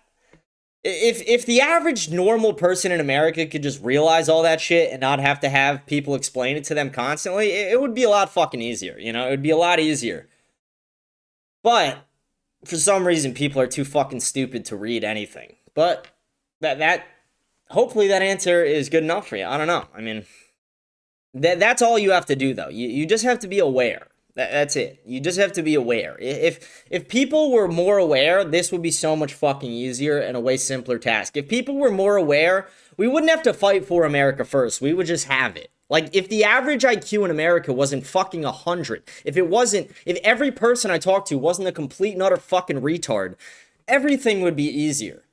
But when you walk out into the real world and you talk to somebody and you're like, holy shit, everybody is this fucking stupid, it's difficult. So my advice is, yeah, if you want to make my life easier, if you want to make Nick Fuentes' life easier, if you want to make everybody in politics' life easier, just become a little smarter. It's, you know, and I'm not saying you personally, but to all the people, all the listeners, all the people in the world and in America, just be a little 10 IQ points smarter. That's all I'm asking. I'm not asking for much. I'm not asking you to be a fucking genius.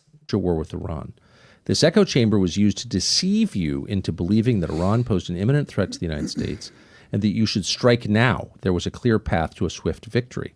This was a lie and is the same tactic the Israelis used to draw us into the disastrous Iraq war that cost our nation the lives of thousands of our best men and women. We cannot make this mistake again. So I think you've explained how the echo chamber and the lobbying campaign worked. It wasn't just on Fox and the Wall Street Journal. It was by telephone and text message. It was in person, and it was relentless. And there was no countervailing campaign. There was almost nobody who went to the president and said, well, actually, here's the American view, which is frustrating. But then you allude at the end of that. Okay, just followed on kick. Let's go. Based. I swear, if you end up being another Indian... Oh, no, you're not. Let's go. I thought you were going to be another Indian bot farm for a second. Got scared. I was about to crash out. Oh, we just got another super chat on Rumble. You know, I was debating. I'm like, should we just copyright Tucker's stream today? Fuck yeah, we should. We're getting super chats. It's raining super chats right now. Shout out CC Red. I'm beating Groiper Mom now in total by $1. Well, oh yeah, you are. I forgot you sent one earlier. So may I please request one ukulele solo? Thank you. I'll take my ukulele solo off air. You want it off air? I could do it on air. Yeah, I'll give it to you off air later. Don't worry, I got you. If you want it on air, just say the word. You've sent a good bit here, so we are for the people. This is a show for the people here. To the Iraq War. Mm-hmm. And I think... Also, just to say, I'm not as good at ukulele as I am at the knife trick. You told me at dinner last night, I think you spent 5 years total. You had 11 combat deployments. You spent about, you think, 5 years in the country. Yeah, I mean, 9 of those deployments were to Iraq for 6 to 8 months. So, yeah. Okay, so you've had some time to think about the Iraq War. yeah. More time than is healthy, yeah. Can I just say, because it makes me... So here you go, you join the Army at 18. 18, yeah. You spend your whole young life there. Go to all these wars, 11 deployments.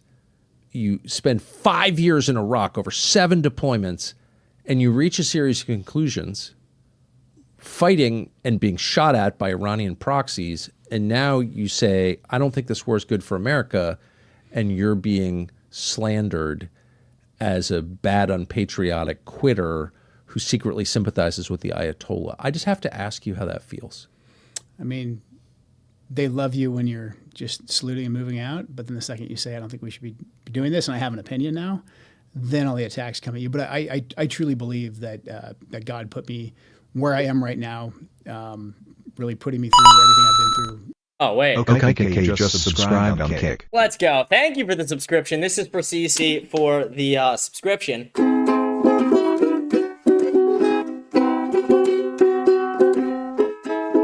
I don't have a pick with me, so this is a little trickier. There you go. That's, to be honest, I don't fucking know that much. I'm still just learning. I just got this fucking thing. But it's kind of sick. Look at that. Ron John little ukulele. Kind of tough. Kind of cool. Where the fuck do I put this thing? It's on the ground, I guess, right? Okay, let's get back into it though.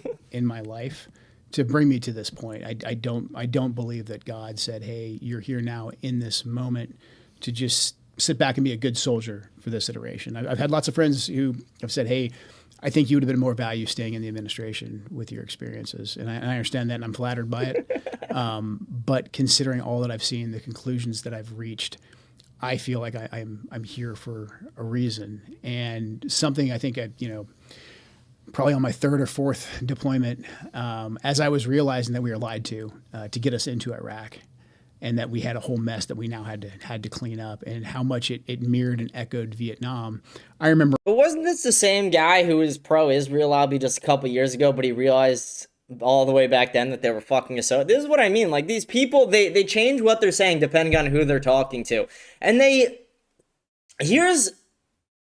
when people like get critical of when I call everybody stupid, like I often call a lot of Americans retards, and they are.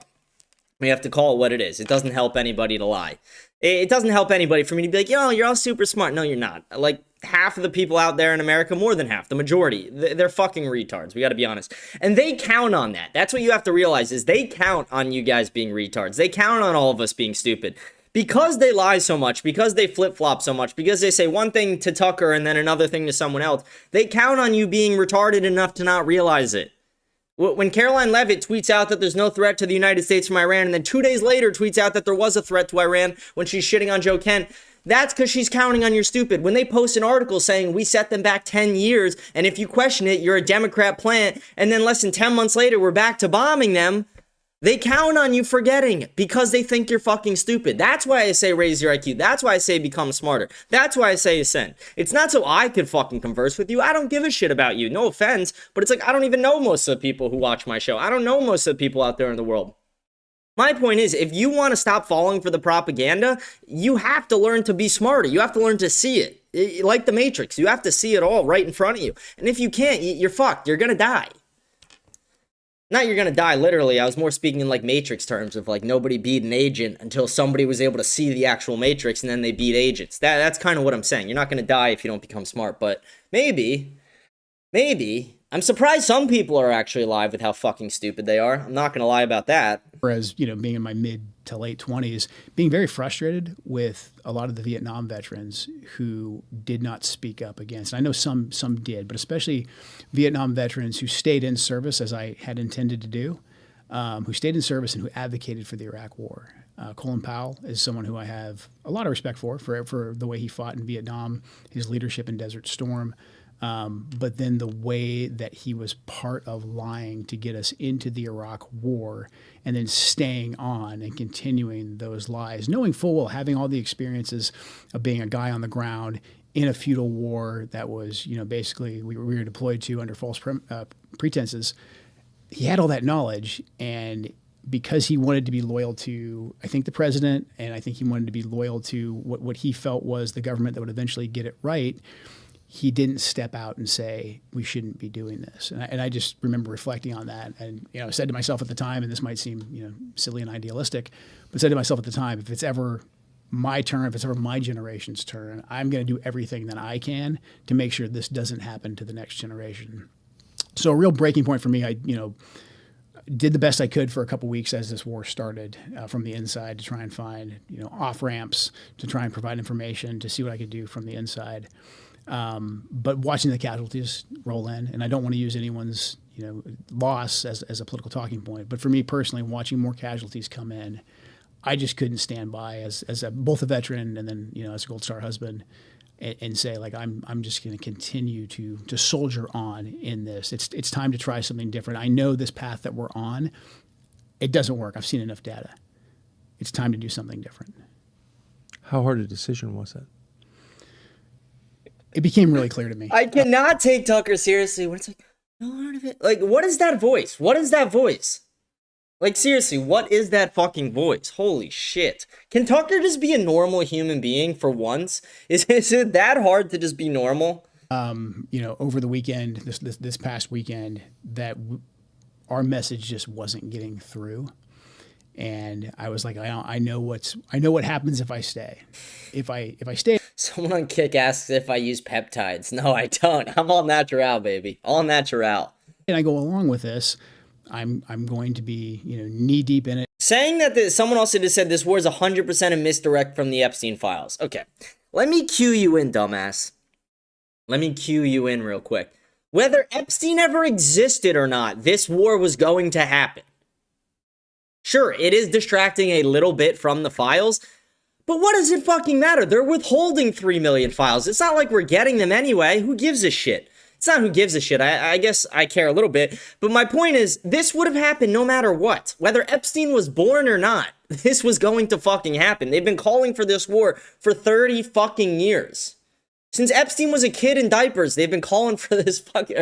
I don't know. No, he's not that young. But you guys get what I'm saying. Since Epstein was the age of the girls he used to fuck, they have been calling for this war. Like, shut the fuck up. This is to distract from Epstein. No, it's not. No, it's not.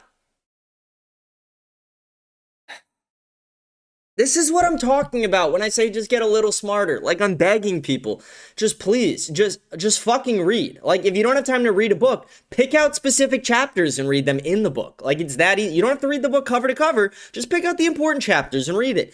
Pick up a fucking phone and read the news. It's that fucking simple. Like, these people are so fucking stupid.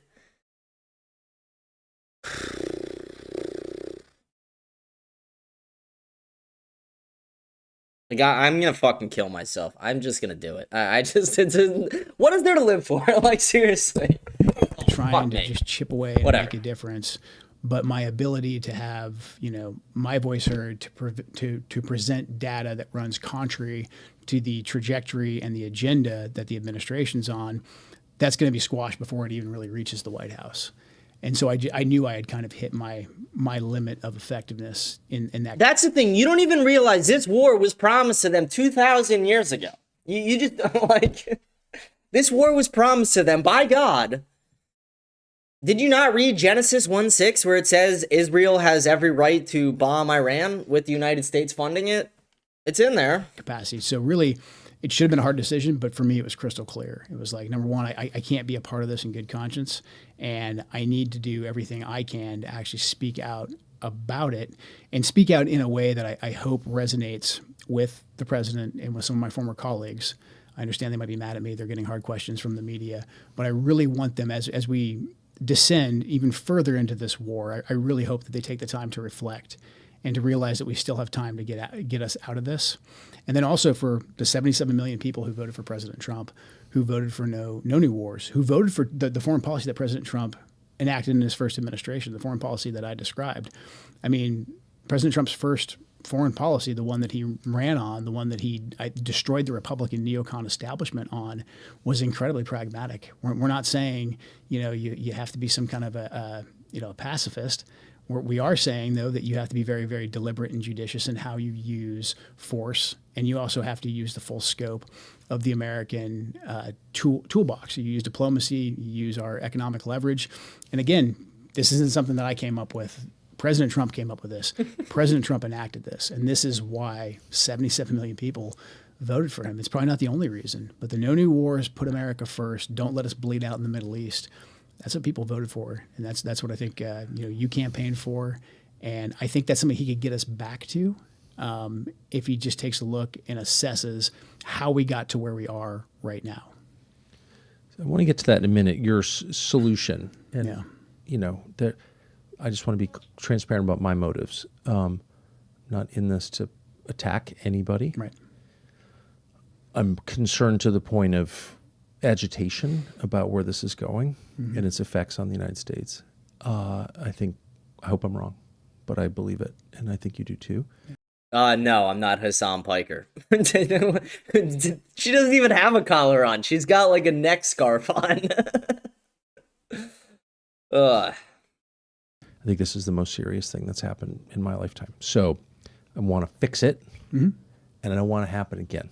Exactly. And I don't want history to be written in real time by liars in such a way that no one understands what we're going through, and then we make the same mistakes. And this is a principle that any parent applies to his own children. No, say out loud what you did, and you're less likely to do it again.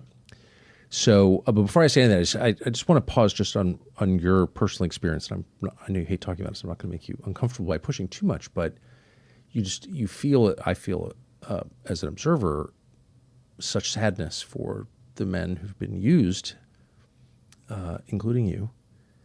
And I wonder how, given everything you've done and everything you've just said, how you don't feel bitter at the response that you've gotten from people, some people. How do you keep the bitterness out? I think faith. I've got a great wife. God's blessed me twice with my late wife Shannon, my wife Heather, Yes. our two boys, Colt and Josh, who I think are watching this, hopefully. So faith and staying grounded on what's important. Yes. But then also, look, the people who are coming after me, I believe that the internet is like 25% real. I think there's a lot of bots. There's a lot of people who got delivered a talking point and they're going to get a paycheck for it. I've noticed. Or they just, they want the adoration. So I just don't take most of it seriously. And again, look, I know there's some of my former colleagues, people who I do like, who have had to come after me. And I understand that too. Like, I get it. Like, they're still there. They've got to discredit everything I'm saying right now. They're watching, taking notes.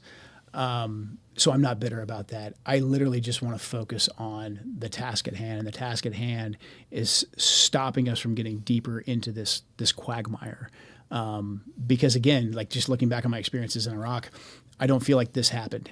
There wasn't the ability to. There wasn't this platform. There wasn't the free independent media that existed in any real way that could reach people. That's right. And so to me, we have this opportunity. So I'll be bitter and angry later when I read Twitter and somebody who I used to like says that Joe Kent's a traitor and we're going to fire him tomorrow anyways. We don't have time for that. Like as you pointed out, major things are happening right now in this war, and the president is facing some very, very challenging decisions. So I personally just hope that he and his closest advisors listen and think, and that's the main priority. So I strongly agree, and we can't allow hatred of us to inspire hatred in ourselves.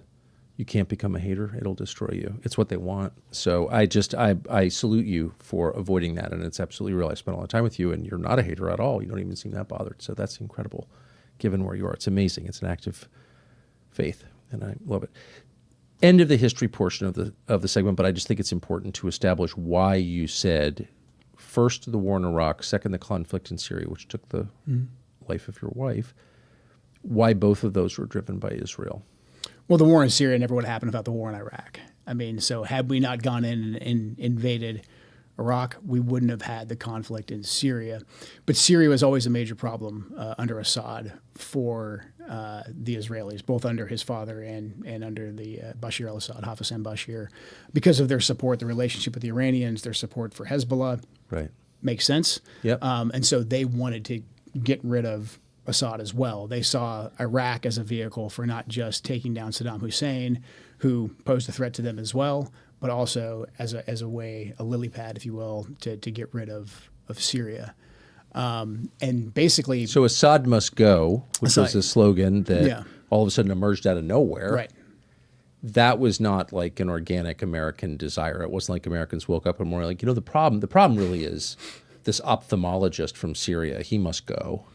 It was that reflected the priorities of Israel, not Israel. And then I think you had the echo chamber as well, because you had all the usual suspects. You had FDD, and you had all these different other organizations that were out there saying that, like, now's the time to Barry Weiss, break off the shackles. True expert on Syria. The next thing you know, like, although Weiss is an Israeli spy, let's be honest.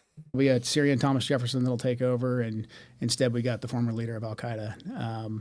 But a big reason that Syria became next after Iraq. In Iraq, we screwed the whole thing up so badly that we toppled Saddam, destabilized, fought a bitter insurgency. The Sunnis eventually aligned with al-Qaeda, but then we beat them down so heavily because the Shias are the majority of the country.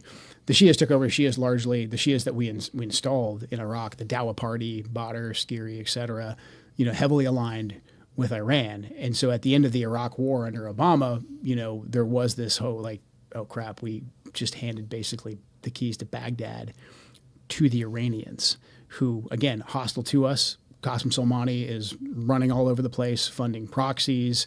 It's a great deal. It helps Iran circumvent sanctions, their relationship with Iraq. And we just spent trillions, lost nearly 5,000 Americans there. And now we have this Shia superstate. And so then there was a ton of pressure coming from not just the Israelis, but I think also a lot of the Gulf to say, hey, we've got to get rid of Assad. I agree with the people. He is boring. He is dry as shit. He, I don't know. You would think a guy who, mogs a little bit would be a little bit more confident, speaking-wise. He is just dry.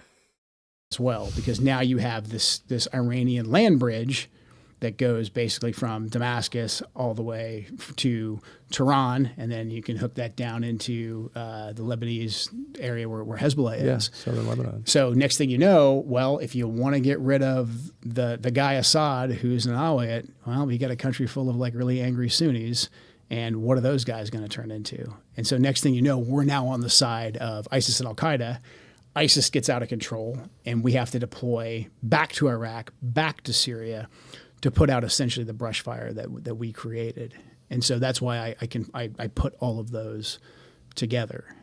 Because again, without Israel's influence, would all of this have happened? Would the Iraq war have happened?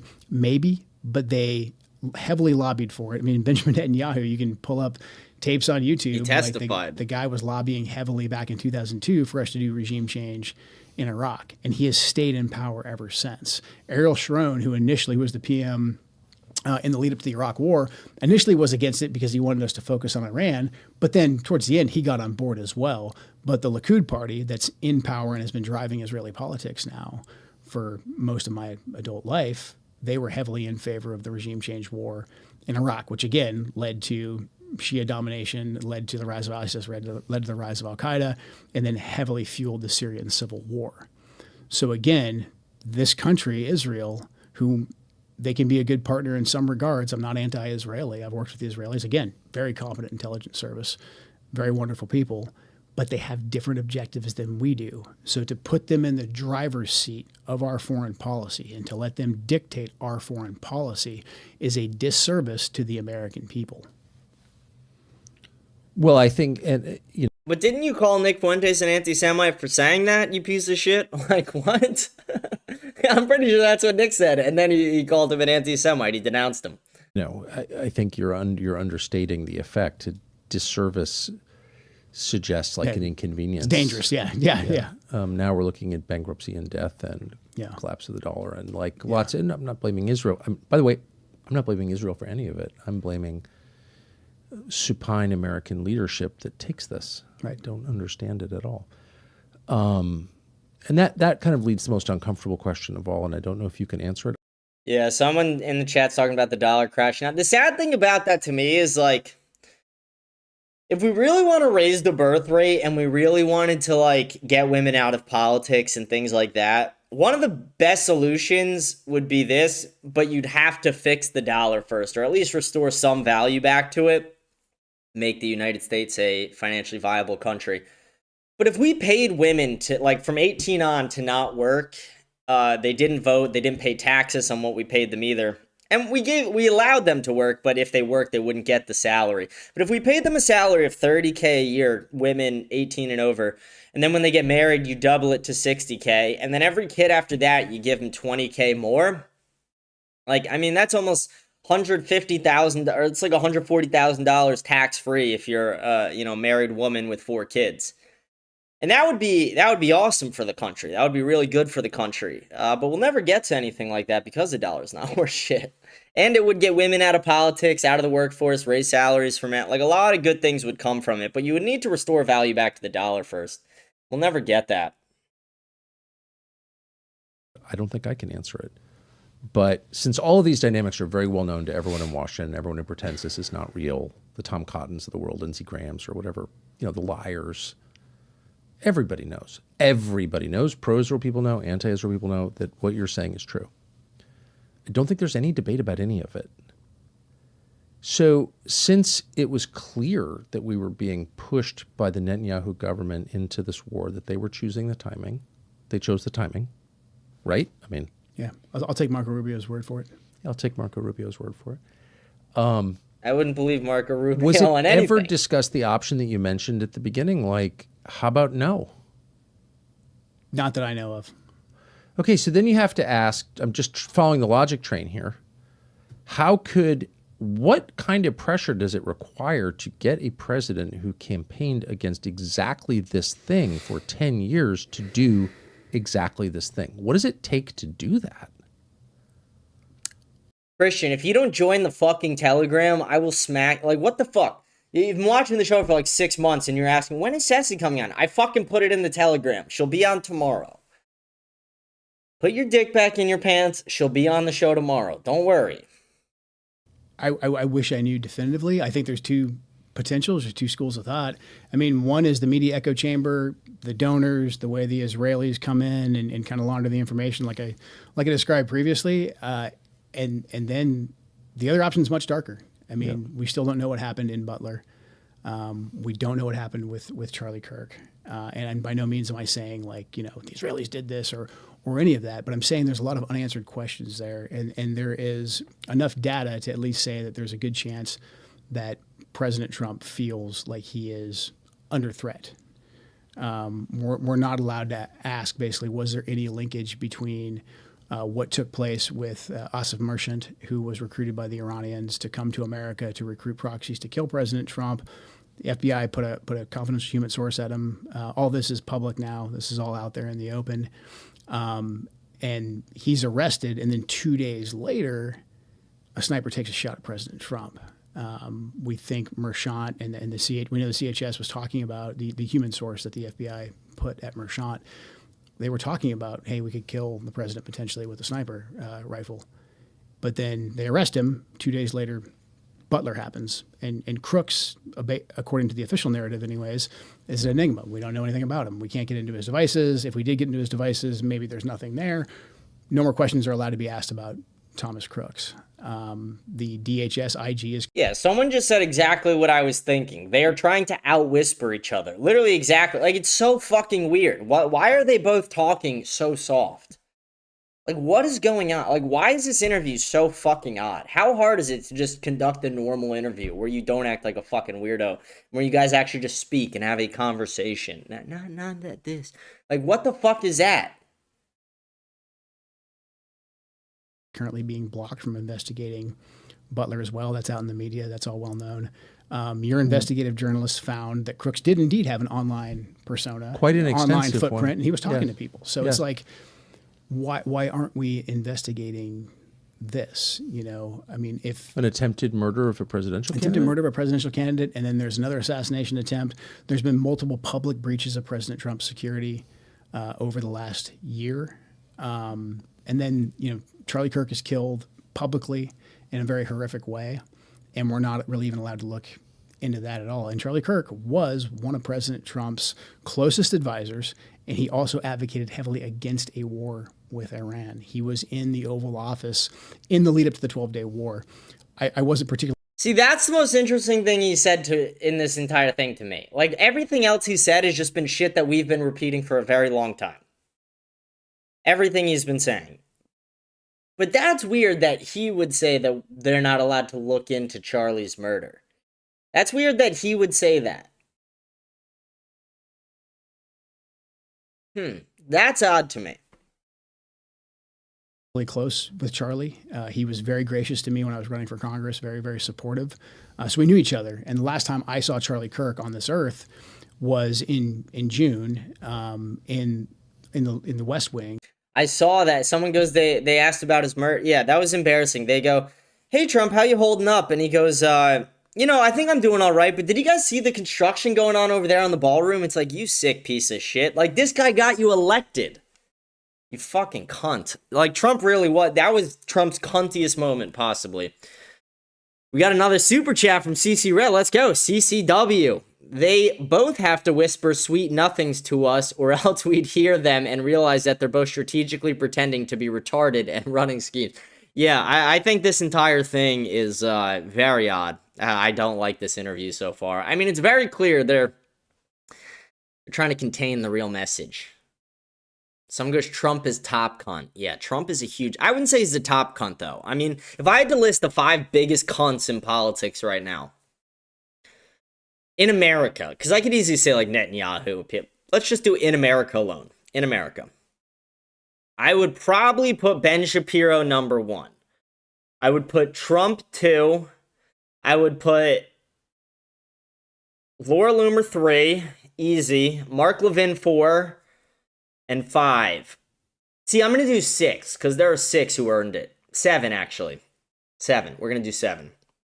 So then after we go Laura Loomer, we go with Brandon Tatum, Officer Talmud. Then we go with Brillin Hollyhand. And who was the last? I had one more in mind, and now I'm just dropping it. Now I'm losing it. Those are, if I had to rank the top 7 cunts in politics, that's it right there. Those are the top 7 cunts in politics. Worst people in politics. Fuck those people. Cannot trust them. I'm trying to remember, who was the last one? I don't know. I can't remember it. In the stairway, and I said hi to him, and he looked me in the eye, and he said very loudly, and it's a small, you've been in the West Wing, it's small, it's a tight space. And he said, "Joe, stop us from getting into a war with Iran." Very loudly. He was single-minded. Someone said you're naming podcasters, not... I said biggest cunts in American politics. They're in political media. I didn't say I'd name politicians. If I had to name the top 5 biggest cunts in politics, Trump, Lindsey Graham, Howard Lutnick. Like, can I name people in the admin? Like Howard Lutnick, Marco Rubio, JD Vance. Like, I don't know. Probably that right there. I could probably go down the list and name a lot of them. The gay guy from South Carolina. Yeah, Lindsey Graham. Dude, that video was so great where it was like, the video was so great where it was, hey, Lindsey, if you just tell people you're gay, you know, people won't have as much blackmail on you and you can just be honest with people, and he just walks by. It is such a great video. And he walked off, and he went, I believe, into the Oval. So when one of President Trump's closest advisors, who is vocally advocating for us to not go to war with Iran and for us to rethink at least our... Of course you love Marco, Christian. Of course you fucking do. ...our relationship with the Israelis. And then he's suddenly publicly assassinated, and we're not allowed to ask any questions about that. It's a data point. It's a data point that we need to look into. What do you mean when you say we're not allowed to ask any questions about that? We've been told that this individual, Robinson, is a lone gunman, and maybe he is. But the investigation that I was a part of, the National Counterterrorism Center was a part of, we were stopped from continuing to investigate. And the FBI will say that they stopped that because they wanted to have turn everything over to the Utah state authorities. Everything's going to trial. It's very, very sensitive. But there was still a lot for us to look into that I can't really get into. But there was still linkage for us to investigate that we needed to run down. And I'm not See, that's the most interesting part of this entire thing. By far, that right there is the most interesting part of this entire thing. Saying that they were told to stop investigating Charlie Kirk, the assassination, that's crazy to me. Candace just fucking, I mean, she just squirted on her monitor probably watching that right now. That's actually disgusting and graphic. That was a bad joke. Bad joke, sorry guys. But you guys get what I'm saying. Candace, that's a wet dream for her right there. That's crazy. That's weird to me. See, that's weird. Wait, isn't Joe Kemp booked on Candace soon too?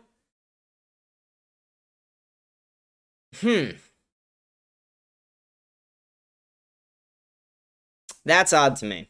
See, now that's even weirder. Now maybe he's saying that, I don't know. It's so, like, when it's CIA guys, it's hard to tell, like, what's an op and what's not. And I feel like this entire interview is kind of an op.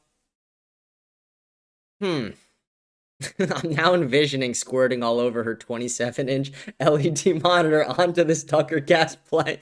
That's offensive.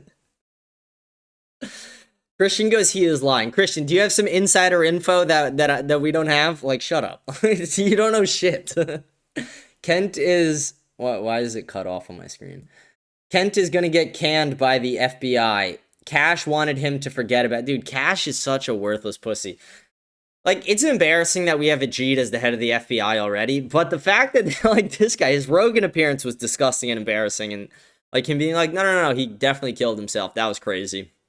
Then his, I have to say very alleged, because they're suing people, but very alleged Mossad honeypot girlfriend suing Elijah Schaffer for $5 million. Like, kill yourself, Bill. Like, that's crazy. That's crazy. $5 million? Because he made a joke that she could be a honeypot, which she could be. It's possible. Anybody could be. My mom could be a honeypot. Anybody could be a honeypot. Anybody could be a Mossad honeypot. And it's just like, to just question that apparently is legal now. Kent is literally a Fed. Yeah, I know. I know he is. Making any conclusions. I'm not saying No, I don't think you are. because of this happened. I'm not saying that at all. I'm just saying there's unanswered questions. We know the pressure. Someone just asked if Gypsy Crusader is a plant. No, okay.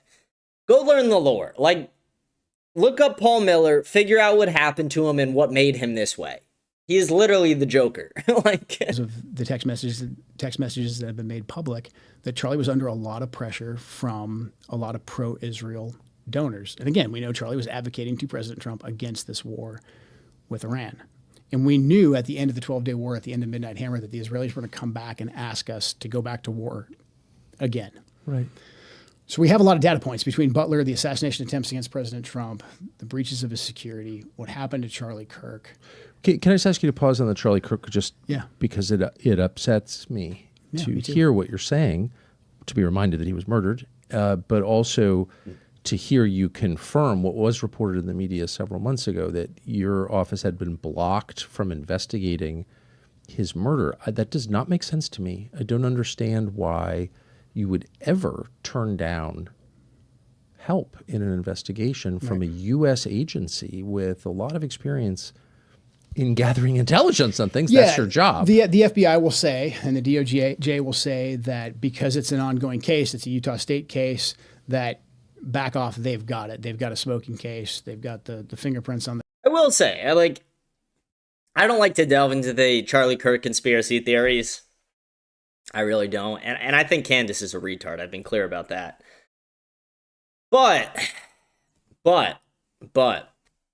it is interesting what they're saying, I will say. And maybe it's just because they're maybe he's trying to fit in with more of the, like, casual retards in America and trying to pitch to them.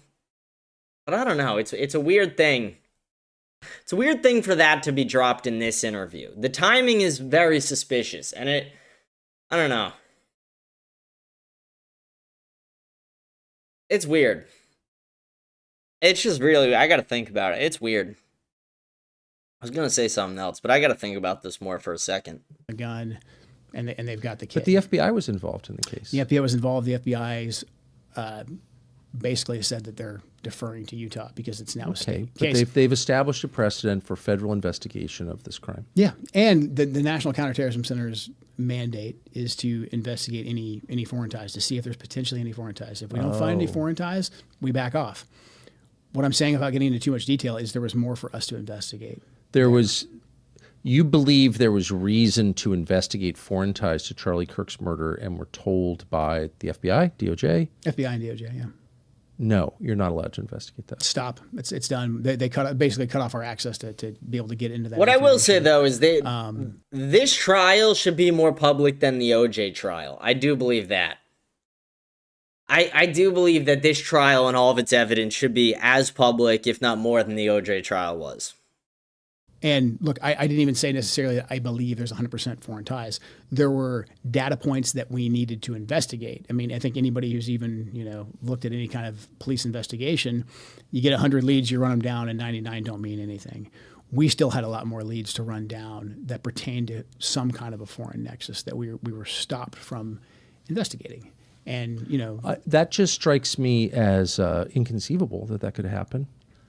And again, I was aware of it from reading about it, but not really to the extent that you've just described. So I would love to hear the justification for that. And can you flesh that out a little bit more? What were you told was the reason to prevent you, as a federal intelligence official running the National Counterterrorism Center, from looking into the murder when you had reason to look into it?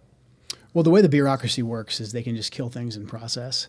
So initially we were cut off pretty early on from being able to access like the files and being able to send people out there. We sent people out initially to work in the task force. After the crisis period, the first week or so, that dispersed, and we basically were told that, hey, we'll get back to you if we find any kind of foreign ties, et cetera, that we want you guys to look into. Meanwhile, we had already dug up a decent amount of leads. Again, I'm not saying that we had anything concrete, but we found more work that we needed to do to say that we had done our due diligence. We were then told that, hey, you guys need to stop. You can't work on this anymore. I had a bureaucratic dispute about it. Eventually, we were allowed to continue to investigate. But then in very short order, all the requests that we would make that normally different parts of the interagency, with the FBI being on point, would facilitate data share. Data sharing is a big thing that NCTC does. Those requests were just never met, or, in my opinion, not an honest effort was given to fulfill those requests. Just basic information that any competent police service, which I believe Utah has, and the FBI, that they would have access to help us run down the leads to either confirm or deny some kind of foreign activity. So we were cut off from that. They didn't ever officially come back and say, you can't look at this anymore. All of the requests just continued to die on the vine with the various. This is a long fucking interview. Holy shit. This is there's still another 30 minutes left, or 40 minutes left in it. Holy shit. Okay. I mean, it's a little bit boring of an interview, but we'll hear it out. I just don't get it, why they're talking about Charlie. Like, it seems really odd to me. It reminds me of that, like, Sean Ryan thing where he's like, sometimes the CIA guys, they'll get on a show and they'll, like, say something to set a narrative very specifically. They'll try and sneak it in and start that conversation during a podcast. And I'm curious if this is that. Like, it keeps bringing me back to that. Oh, we just got another super chat from Groiper's mom. Oh, Groiper's mom looking sexy tonight with those super chats. Thank you. Sorry, that might have been far. Just trying to have some fun here. If it's whale emoji, if it's true what he's saying about the Charlie Kirk investigation, it's not surprising, but it is very upsetting. Yeah, extremely upsetting. I agree. It's criminal. To say that they shouldn't investigate that is criminal. But W. Groiper's mom, huge shout out Groiper's mom. Thank you, sweetheart. Much appreciated. I don't get it.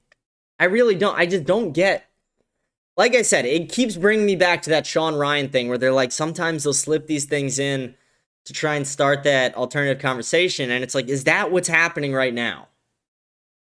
People in my Kit Chat are debating about Paul Miller or about Gypsy Crusader right now. It's like, guys, oh my. Like, shut up.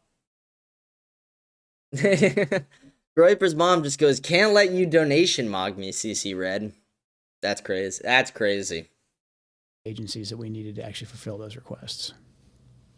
I just can't imagine a legitimate justification for that. I mean, maybe I missed. I will say, to the people who think that Gypsy Crusader's a Fed, you're retarded.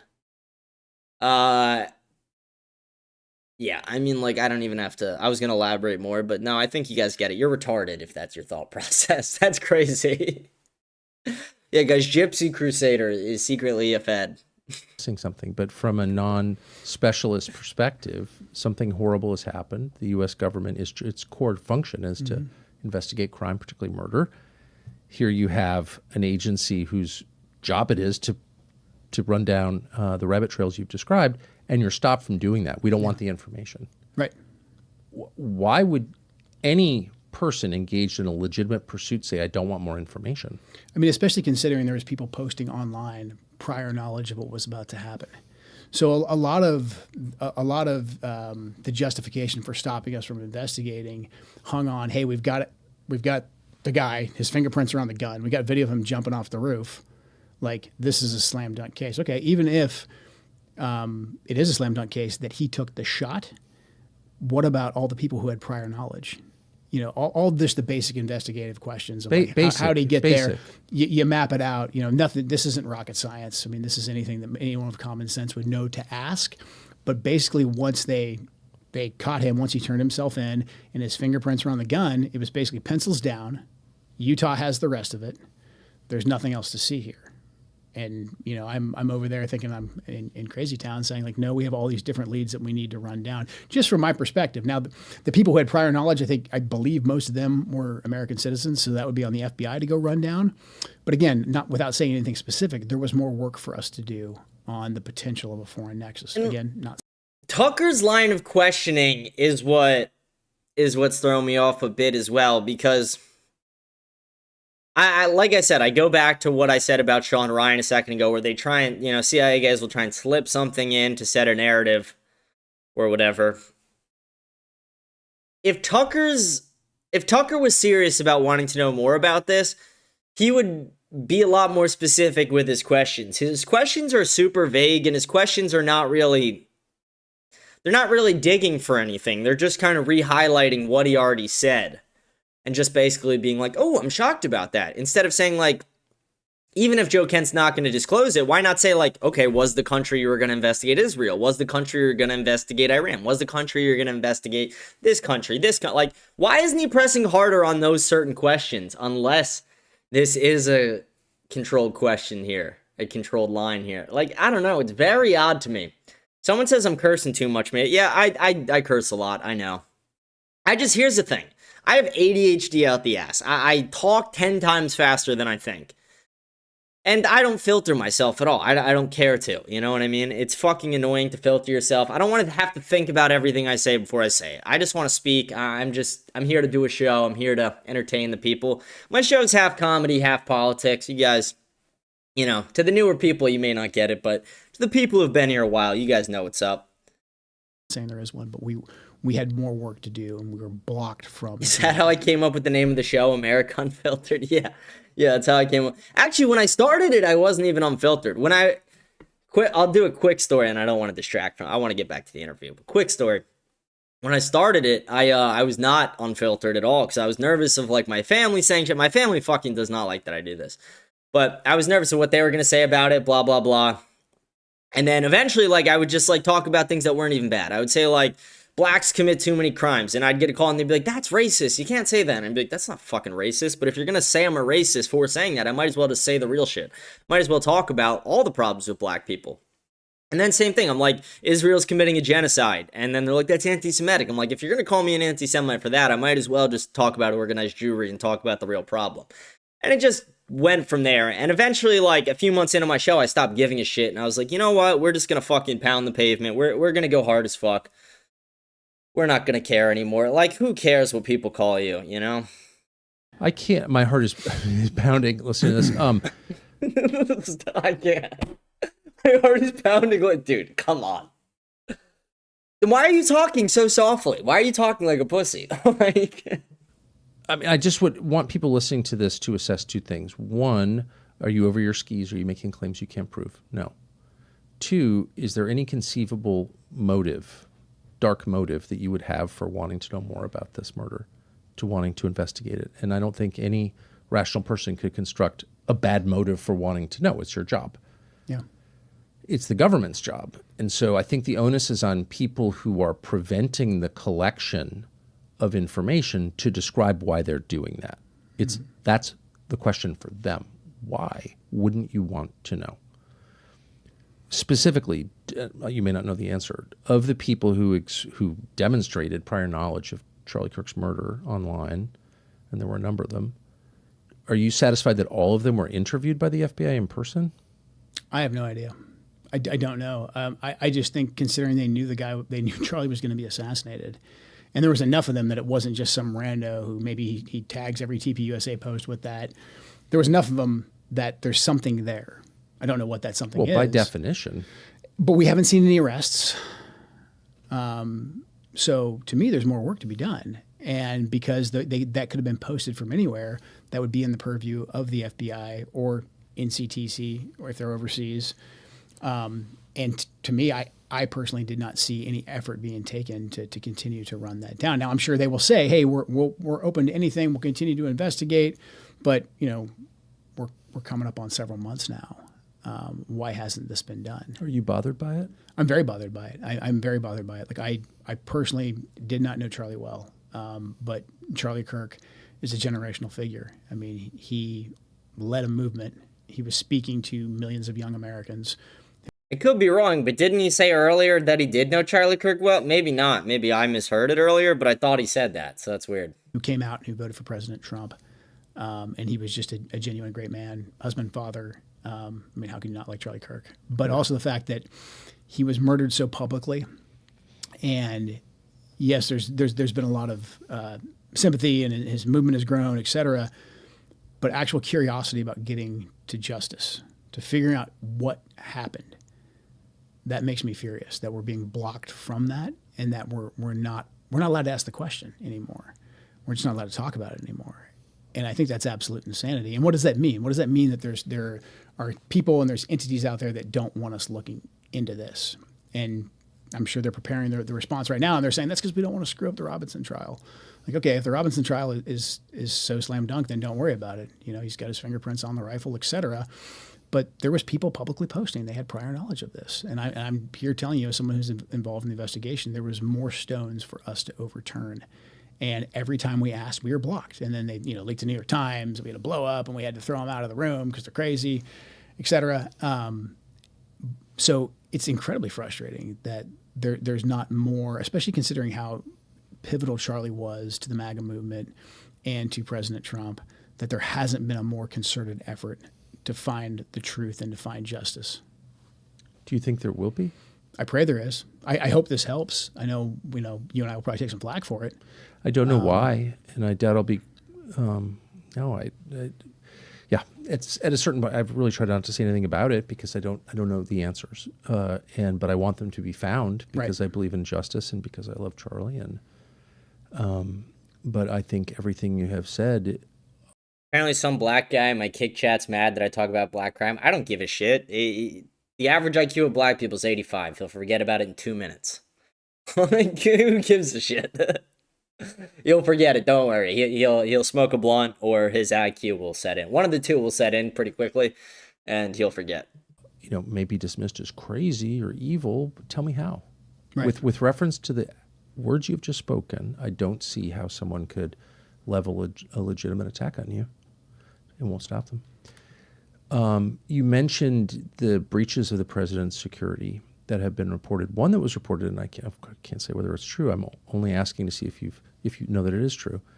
But it's been reported that Prime Minister Netanyahu's security detail was caught twice by Secret Service attaching some kind of device to the president's Secret Service emergency response vehicle. I don't know if that's true. Have you heard that? I've read it in the media. I don't know if that's true. Okay. I think the president and the vice president and several members of the cabinet going out to dinner in D.C. and the Code Pink protesters having a heads up about that to rent the table. And that's hard to do. They had to figure out where they'd rent the table. They had to kind of get the restaurant on board to a certain extent. To me, that's kind of almost like counting coup. It's a soft flex. It's a I can touch you whenever I want. It was code pink. They weren't going to do anything. We know they're just going to be kind of crazy and annoying. However, what does that mean? That means you've got real problems with your security detail. And then, a few weeks later, you have an armed police officer who's off duty, who's not part of the president's detail, come right up and shake the president's hand. And the guy's probably patriotic American, whatever. He probably just wanted to shake the president's hand legitimately. But that got a lot of publicity. And what does that mean? And the president, again, President Trump is very smart. I think President Trump has a gift for interpreting large sets of data. Yes. And making very, very key strategic decisions. And so when the president sees that he's got issues with his own security detail, when he sees what happened in Butler with the other assassination. Cloud just subscribed on YouTube. Based, let's go. Thank you for the subscription. Much appreciated. What does it do when someone subscribes on YouTube? I'm guessing I get money.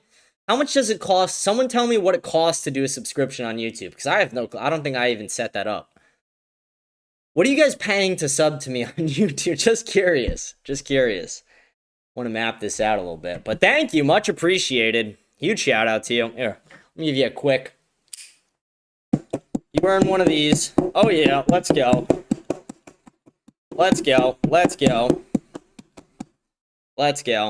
Risking it all for you guys. All right, back into the interview. We got another 30 minutes left in it.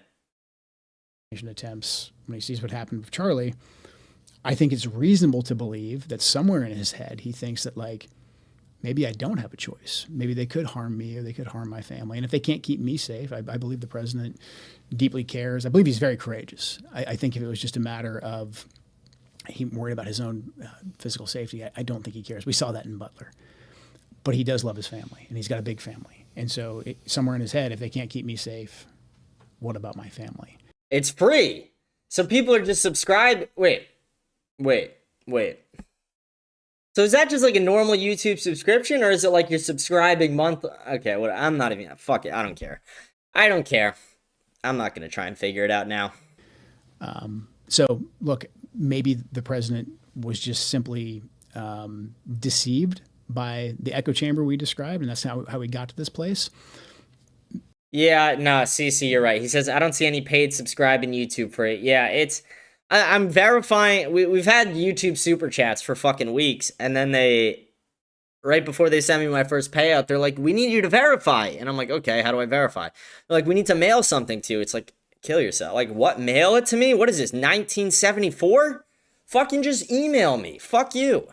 Yeah, we're waiting for that thing to come in the mail, and then we'll have YouTube super chats back up. But thank you for the normal sub. Appreciate it. Remember to follow on come on, guys. I'm copywriting this for you. Follow me. Fuck you. like, come on. I'm doing this for you guys. But it's also, there's a potential that there's an element of... Yeah, the reason it's so loud, someone said it's the world's loudest notification button. The reason it's so loud is because I have to jack the audio up for the video. But to do that, I have to raise the audio kind of on, all of the desktop audio. And that's part of it. So, yeah, that explains it. I'm not going to further explain. Coercion, intimidation, whatever words you want to use there, that is also influencing his decision-making. If you were assessing a similar situation in another country, a country not your own, and you as an expert on these questions, which obviously you are, I gave you the same data set you've just presented to me.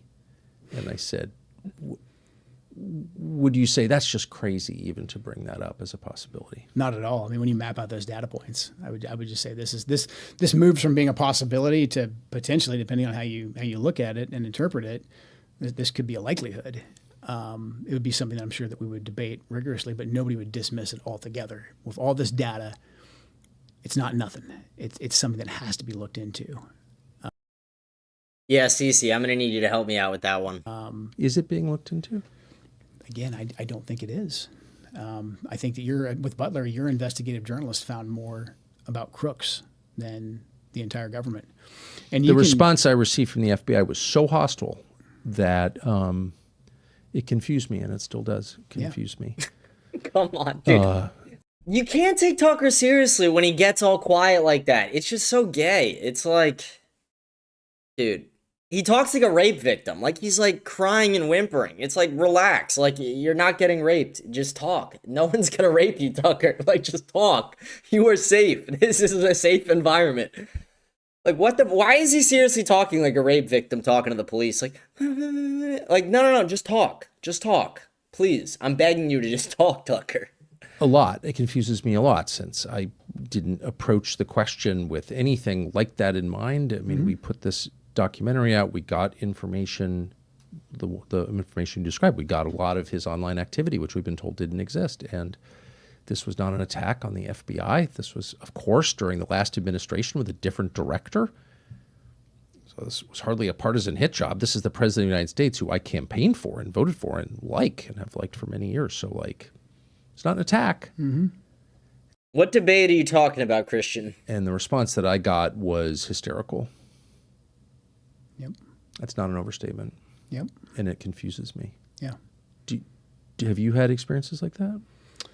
There was a level of, just hostility coming from really the FBI. And some of it, I think, is just like rivalry. Like, why are you looking over my shoulder? Like, I got this. I'm very familiar with that. I mean, we're the same way in the military, so I got it. I'm sure that's right. Totally I totally get that. They were treating like you were in the Air Force kind of thing? Yeah, exactly. Like, hey, what do you know? Like, we're the FBI. Like, gotcha. But, we had a role to play. And the way that we were aggressively blocked from that, I found the hostility to be above and beyond what you would. Christian, I told you already. Put your dick in your pants. She will be on the show tomorrow. Thursday. What you would think that you'd find with just typical, rivalry, bureaucratic rivalry, turf wars, those types of things. Some of that was at play, but the level of like, you cannot look at this. And then for them to escalate it, to attempt to get us kicked out of the case. That to me was very surprising. Same thing with Butler. When we first started asking questions about Butler, I thought, because especially that happened under the Biden administration, that, hey, we would come in and we would get the truth because, the previous administration really screwed this thing up. And there just wasn't curiosity there. There wasn't curiosity and there wasn't a tolerance whatsoever for us going after just the key questions of like, hey, did the informant that you had that was interacting with this guy. Someone's asking when Tucker will interview Lion. Yeah, when is the Lionheart interview coming? I want to see Michael Lionheart sit down with Tucker Carlson. And I want to see them debate, honestly, and then I want to see Tyler Russell be the moderator. That would be the greatest thing to see. That would be incredible. Lionheart making it to Tucker, the faceless Lionheart making it to Tucker. But no, we love Lionheart. Lionheart's the man. He put me on a StreamYards. We love him. Shout out Tyler Russell. Shout out Future Nation. Shout out Michael Lionheart. Go follow them on Kick and X. They're beasts. EHC just hit me up, and EHC goes, get on Fortnite after you're done. We're going to be doing a Fortnite gaming stream possibly after this, just letting you guys know. Rashad, was he in communication with anybody in Butler? I mean, basic questions to ask. Again, this is nothing that's going to blow any investigator's socks off. Just those basic questions. Like, no, the two aren't related. Like, you can't talk about it. You can't ask any of those questions. Even when we found data that needed to be looked in. Yeah, I mean, they would say at the time, like, well, the Merchant case is ongoing, et cetera. Like, we can't interfere if that case is over. So, I mean, at this point, I don't understand. I think this is like a new rule. Yeah. Which is to say a fake rule that you're not allowed to gather information about anything that might potentially intersect with an ongoing case that's not directly related. Like who made that up? I think that's just made up. I don't, because then how do you ever investigate anything? What law school did you go to? And I asked this question and was like, yeah, cases have been overturned on this basis. And it's like, well, cases have been overturned on many bases, but right. How is that? Is this like the new standard? Because you would not be able to investigate anything. Right, exactly. And we want to get to the truth. And so what is that for those of us following along at home who don't have a high level of familiarity with the process? What could that possibly be? The current president was the subject of a near successful assassination attempt like recently. Yeah. And we're just not going to look into, very obviously, or divulge information that everyone knows they have. For example, the surveillance tape from the shooting range at which Thomas Crooks trained, because it would answer the question, was he training with somebody? And if so, who? They have that footage and they won't release it. What could possibly be the explanation for that? Yeah, I mean, wasn't Crooks' entire house scrubbed? Like, didn't he not even have any silverware when they came and searched his house? Didn't they say that there was a device going from DC and back and forth to his house? Like, there's a lot of weird shit there. I know what the result is. The result is people come to their own conclusions, and this is where like crazy conspiracy theories come from. And then those conspiracy theories usually are easy to debunk or make the people saying them sound crazy. So then the actual question never gets answered. Right? I'm sorry. Can you say that for people who haven't lived in Washington? Okay, I try to explain this to people all the time because this has been ongoing since at least the Kennedy assassination. But this is a very serious and reoccurring thing. It's a tactic. And you just explained it better than anyone I've ever heard. Can you just do that again if you can recall it from memory? Yeah, I mean, so basically you give no information whatsoever on something that's obvious that there should be information. Like you outlined, like there's potentially footage of Crooks at the shooting range. Again, Police 101, go get the tapes. Let's figure it out. If you don't want to address that question, then you go silent on it and you say, you can't ask that question, which then creates people who come out of kind of nowhere and they start drawing their own conclusions. Right. Knowing the way the internet works, I mean, half of them, if not more, are probably going to be so far off in left field and made by legitimate kooks or bots that then you can just be like, oh, these people asking these questions about that tape at the video range. It's space They're aliens. All crazy conspiracy theorists. They say it's a UAP or whatever. And so then you've just, diverted all attention away from the thing that you're trying to conceal, and now everyone's focused on the crazies. Man. And then the second someone asks a legitimate question, they're crazy. I hope everyone watching will just clip that. I do think they're waiting to drop the alien stuff for the next thing to hit. Like, when shit hits the fan the next time, they are going to drop the alien file. Like, they've already talked about it. They just bought aliens.gov today. They registered the domain. I do think they're kind of just sitting and waiting. They're like, when is shit going to hit the fan next? And then they're just going to drop it as a distraction. Tape and keep it on your phone and replay it every day, because that is one of the primary ways that the intel agencies... We have a black guy crashing out in the kick chat. Like, buddy, did they decline your EBT card today? What happened? Well, why are you mad? Why are you upset? You get kicked out of Section 8? And federal law enforcement influence public opinion, influence elections. That's the way they influence. Also, everyone watching, hit the follow button, hit the subscribe button, hit whatever's in front of you. It's that fucking simple. Join the Telegram channel. Stay updated. This show is daily. We're here Monday through Friday, 7 p.m. usually, Eastern time. Thank you guys for tuning in. We got our Jubilee episode, as on Jubilee recently, releasing next month. We did a review of it yesterday. A lot of good things happening. Got a debate tomorrow as well versus pink-haired liberal bitch. So, guys, hit that subscribe button. Tune into the fucking show. It's the perception of what's going on, but more than anything, it's the way that they hide their own behavior from the public. Yeah. So at the beginning of the administration, I think it was it was January 23rd, was like right after the inauguration. And if you're trying to super chat on Entropy, I just saw somebody say they were trying to super chat on Entropy. Entropy's been down recently. So if you want to send a super chat, do it on Rumble or Kick. Someone said couldn't do the Kick chat. The chat made me want to kill myself. Yeah, I agree, dude. The Kick chat is retarded right now. I'm like barely looking at it because it's really just this black guy spamming shit, crashing out. And it's like, dude, what the fuck is wrong with you? Like, I knew blacks were low IQ, but like, how bad is it? How bad is the issue? The president issued an executive order calling for the total declassification, release of all documents relevant to the assassination of President John F. Kennedy in November of 1963, all of them, and also documents relevant to the assassination investigation into Martin Luther King and Robert F. Kennedy, the Attorney General. I don't think all the Kennedy documents have been released, have they? They were supposed to be. I mean, that was the president's order. That's what was in the executive order. It's the law. It's the president. The president said it, and it's in the executive order. Maybe you can't go there because yeah. So I just want to say again, and not from you, I have been told conclusively that that has not happened. So without divulging anything that's classified, like anything from 1963 should be classified, the whole thing is insane and an insult to citizens. I'm a middle-aged man. I wasn't even born then. It was 6 years before I was born, and they're telling me I can't see it? Okay. It's infuriating, and it's the end of democracy. But what could possibly be the justification for keeping classified a document that must under law be released, and that was produced generations ago. Yeah. I think more of this goes to the guy who's mad that I keep pausing it. You must be new.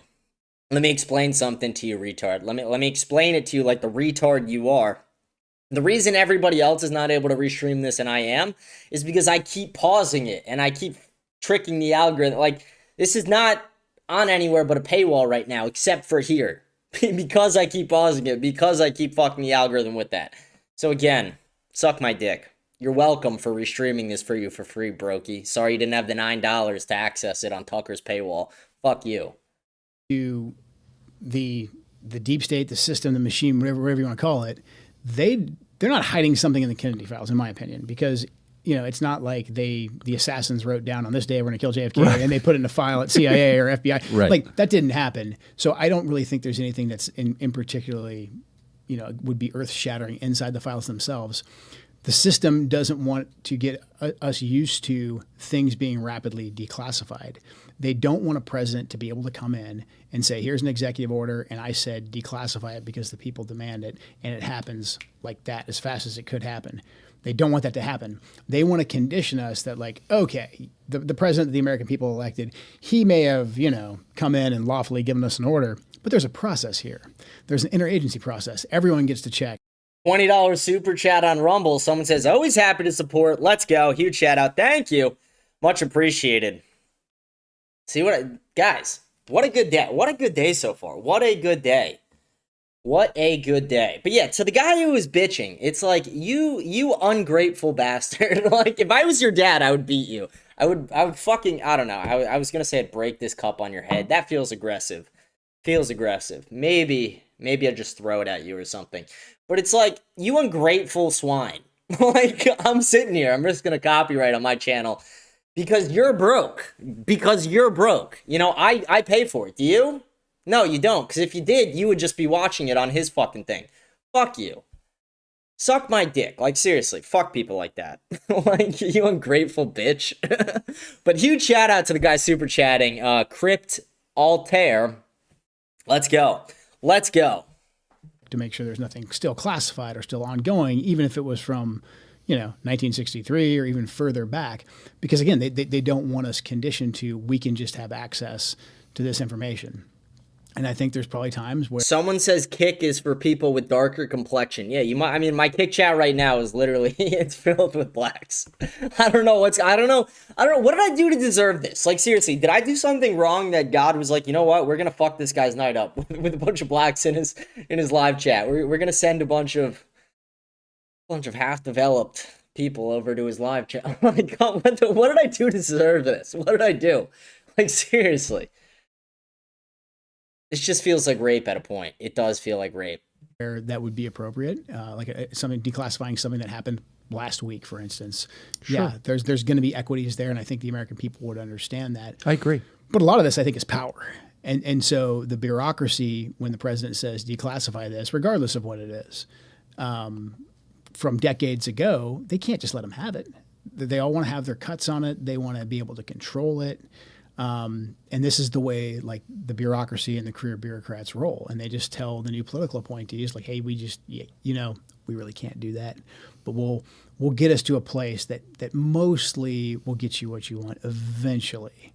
And then it all just gets killed off in process. And there's literally no transparency at the end of the day, or limited transparency. But that's what I think the game is here. They don't want to condition us that you can elect a president and he can automatically change the bureaucracy. Hey, someone just said the title of Timcast tonight says Kent is under... Exactly, dude. Controlled media. The problem is the blacks are way too easy to rage bait and they fall for it. Dude, this guy's literally just crashing out. He's like, what about white overdoses? It's like, okay, yes, that's a problem. Yeah, I agree. White overdoses are a problem. You know what's also a problem, though? The fact that blacks are just murderous. The fact that blacks kill so many people. And it's like 70-something% of all youth theft arrests are blacks. And 60% of all murders are blacks. So, yeah, I don't know. Suck my dick about the white overdoses. I mean, this fact, the fact that the government doesn't have to tell you what it's doing, even though you pay for it, just invalidates the whole concept of consent to the governed. Like, how can you give consent to something you know nothing about? Yeah. Right. But more than that, it creates a moral poison at the center of the society. Lying is a sin. It's the core sin.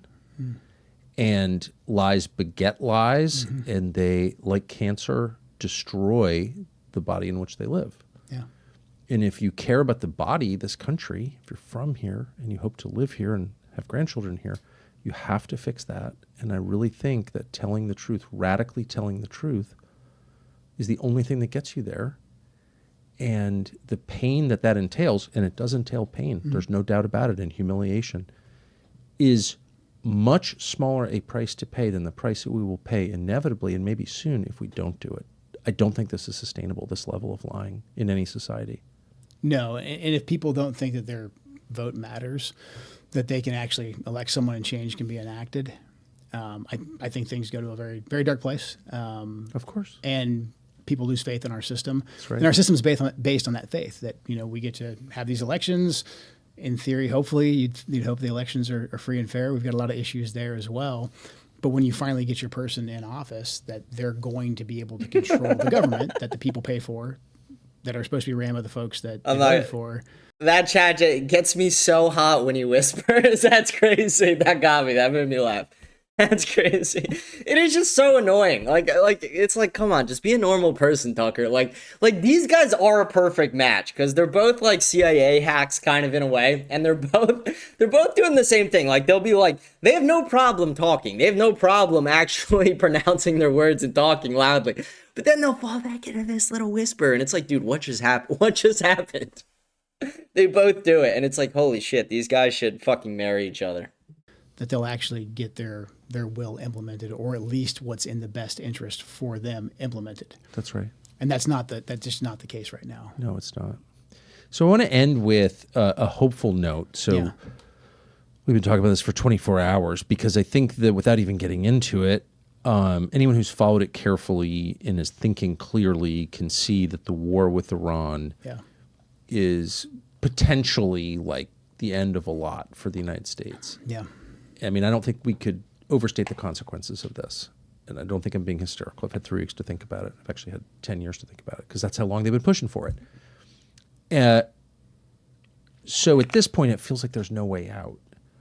But you were saying to me this morning in a really thoughtful way that gave me hope that you think there is a way out. And so I'm going to stand back and let you explain how you think that the United States can exit with a lot of its interests intact and its honor intact and the president's administration intact, because the political cost of this is shocking. I mean, it's not the most important thing, but like right now it's all very broken. Okay. Yeah. What's the answer? It's going to take drastic action. And the good news is I believe that this is something that President Trump is uniquely qualified to fix on his own through his sheer willpower.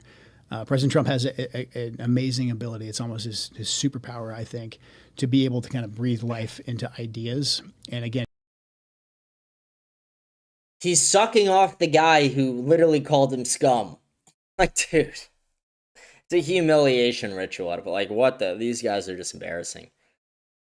Like, what the fuck? And the guy in the chat's so right. He goes, they are literally both using manipulative, emotional language that plays well on the dumb. Exactly what I was saying earlier. To capture large data sets and to find leverage. And right now, it's clear that this conflict will just continue the way it is and get exponentially worse, especially if we go down the path of demanding a total surrender with boots on the ground, or maybe even something far, far worse. What President Trump needs... And that is the path we're on. Inevitably, if we say it's total surrender... What does total surrender mean? Now, again, this is where President Trump is uniquely suited.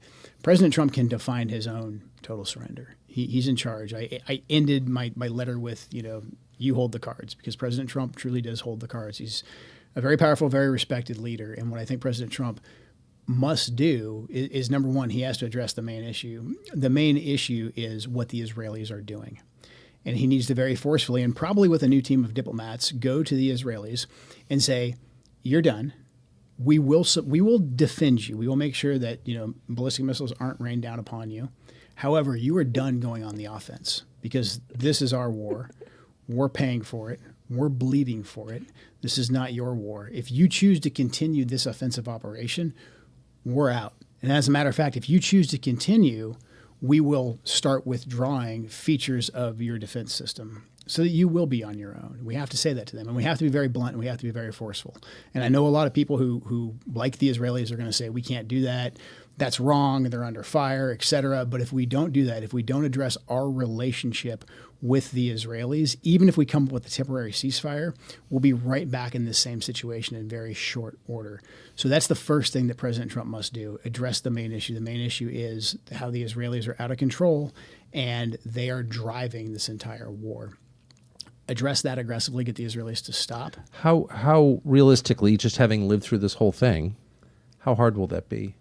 It will be hard, but again, President Trump can do it. President Trump can call the Prime Minister of Israel and get him to the table. President Trump can force it. No, he can't. He can't. They own him. They literally own Trump. Whatever blackmail they have on Trump, Trump's never beating it. Like, it pisses me off how much these guys are sucking Trump's cock after Trump has shit on both of them. It's like, grow some fucking balls, you pussies.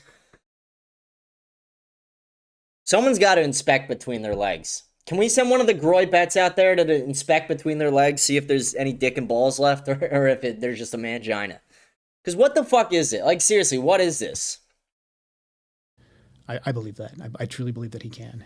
So I think it's doable. It's only doable. Ronnie MCS Stevenson just gifted 10 subscriptions on Kick. What a fucking, what a beast. Beast. Holy shit, let's go. Let's go. 10 gifted subs. Thank you. Huge shout out. Let's fucking go. Let's go. Joe Ken, are you getting 10 gifted subs? I doubt it, pussy. Suck my dick. You're not even on my level, Joe Ken. Let's go. Let's go. Thank you. Huge shout out. Who is that? Ronnie McStevenson. Let's go. What a beast. What a beast. What a guy. Hell of a guy. Thank you. Much appreciated. Trump. And then from there, once we get the Israelis to stop, we still, for now, have strong allies in the Gulf. We have the Emiratis, the Qataris, the Saudis, the Bahrainis, all these actors, the Omanis. They may not always agree with each other, but they're all pretty good partners with us.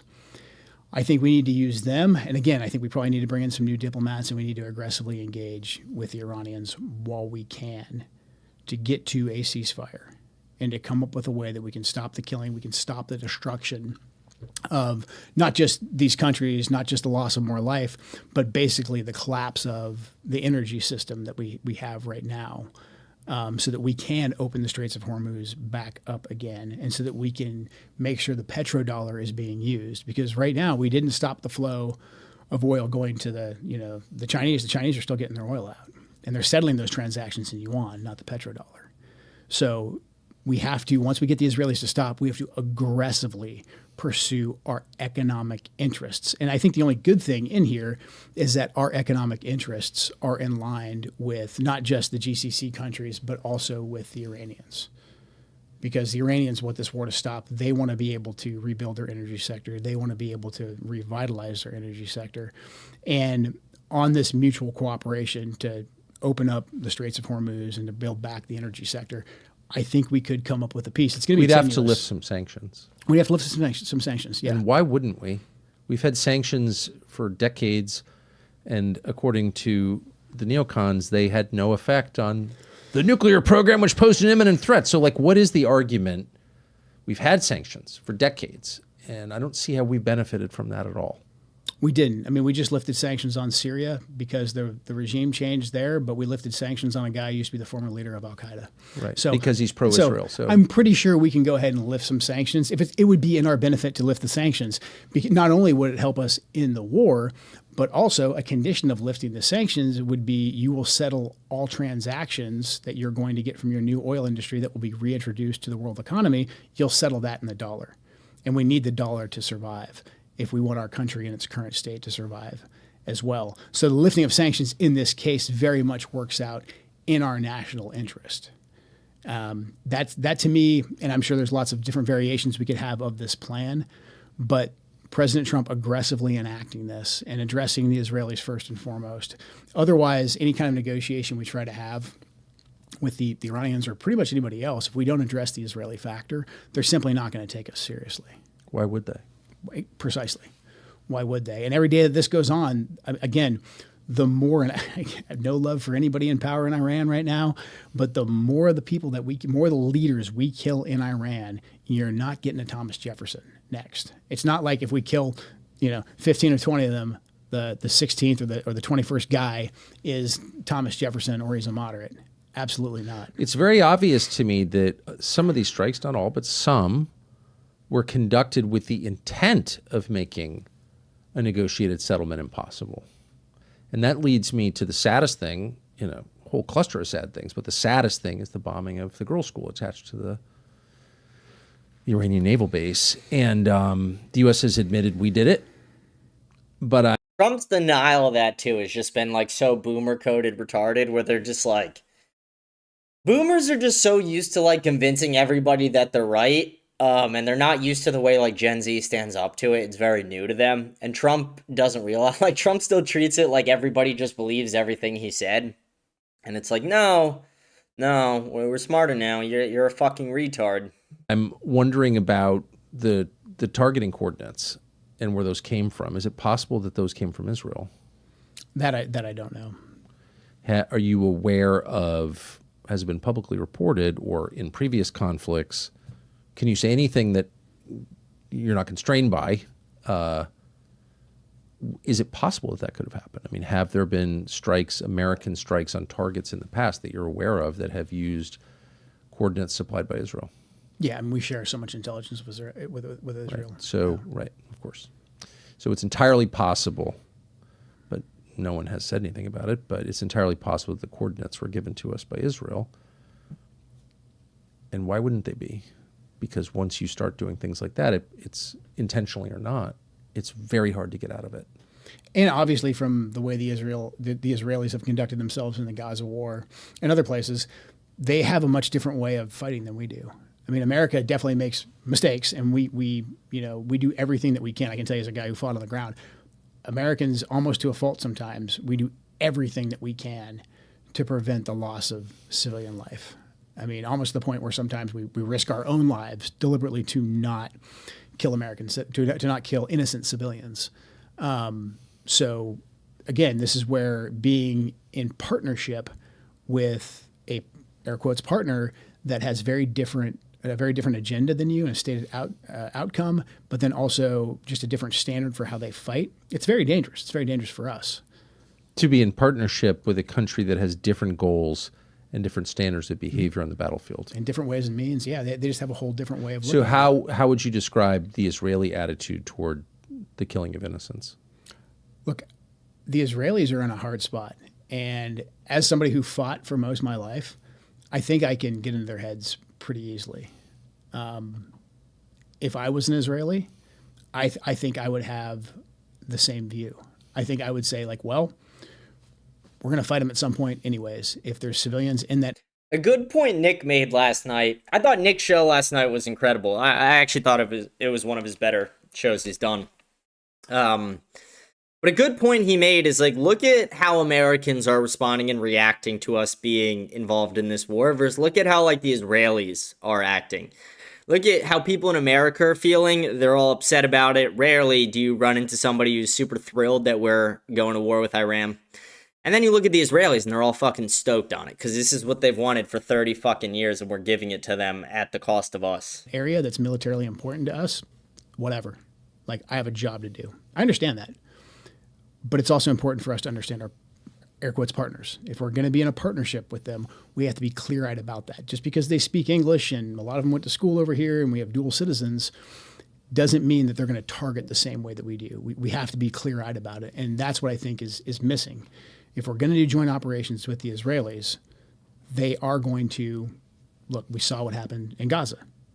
And you can say that's a horrible thing. You can say that's just the way it is. But that is the way the Israelis fight. And so we have to go into that with clear eyes and understand that's how they're going to fight. And now we're going to be viewed as being not just complicit, but we're going to be viewed as being partners in that. And again, that's a very dangerous place for us to be because at least our tactical objectives have been pretty clear that we want to take down the ballistic missiles, the nuclear program, the Navy, the Army, et cetera. and those are military targets. But we're in partnership right now with the Israelis, who they're going after some military targets, but they're going after a heck of a lot more that are not military targets. It's a very generous assessment of their motives. And I mean, as a compliment, I strongly disagree with you, but then I didn't spend my life fighting wars. And you're making every attempt to get into their perspective, even if you disagree with it, which I assume you do. And I think that is the way to assess things. It's like, what's the other guy's perspective, even if I hate it? Well, yeah, I mean, look, in the Middle East, you're going to do business with some unsavory characters. In the world, you're going to do business with some unsavory characters. So if you're going to be doing business there, just get comfortable with the fact that some of these guys are unsavory. I mean, the classic, I think, President Trump line really early on when he was asked, like, if he thought Putin was a killer. And he's like, well, yeah, I mean, we're killers too. You know what I mean? He's right. He was just very logical about that and very clear-eyed about that. Again, this is why President Trump is uniquely qualified to solve this problem, because I think he has the ability to understand things from multiple perspectives at the same time, and then find our leverage, and then find out what's best for our objectives, for America's objectives, Yes. with clear eyes. And that's the way we have to be. Do you anticipate you'll be speaking to the president again? I would welcome it. I mean, I spoke with him before I departed the administration. How did that go? It went great. I mean, not the best conversation ever. You know, I told him why I was leaving. He heard me out. He was very respectful. He was? Yeah, very respectful. He was very kind. He always is. And I think we departed personally on good terms.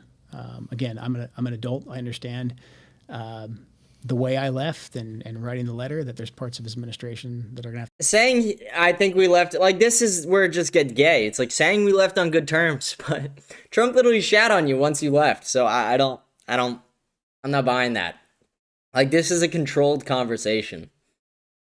To come after me and try and discredit me. I understand that. But I think the president is someone who listens.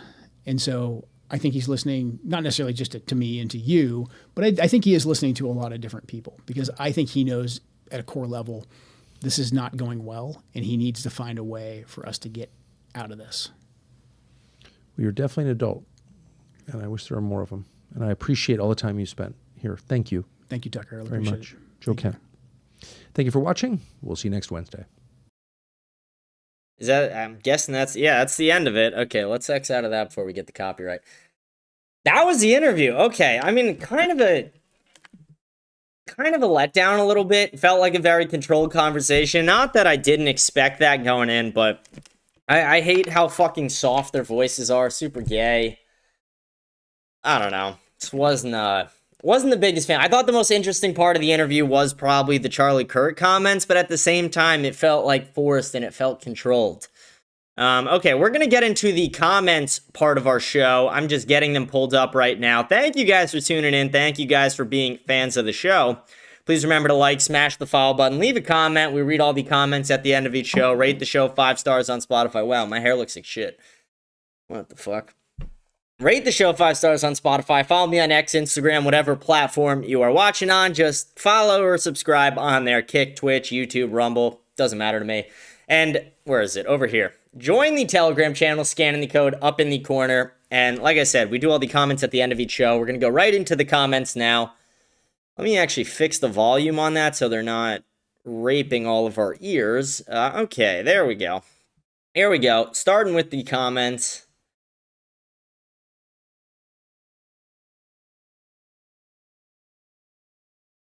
Ass or tits. I personally am an ass man. Me who prefer the rear are more successful than those who prefer tits. Ass or tits. See, that's a crazy one. This is a Catholic show, buddy. Like, tits. No, I don't know. I just want a woman who's not a fucking whore. How about that? Like, how about that? I just want a woman who's not a raging slut. How about that? Just give me a woman who's not a fucking whore. And who's hot. Those are the 2 things I want. 2 things I want right there. I know Nick wants us to vote Democrat, but does that include TND Fishback? No. Okay.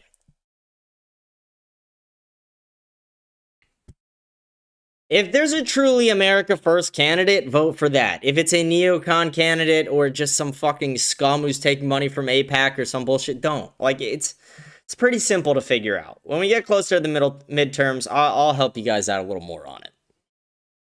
That was a cool stream. I like the other guy. He is funny. Yeah, EHC is the fucking man. EHC is the man. Shout out EHC.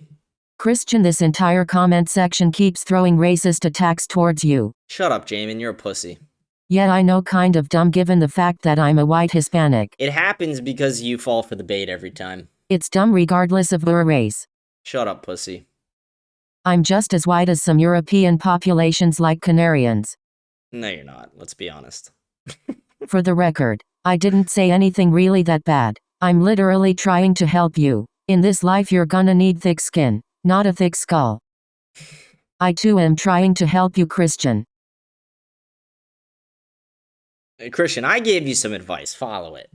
My boy needs to load in a practice map or something. Face with tears of joy. Good stream though.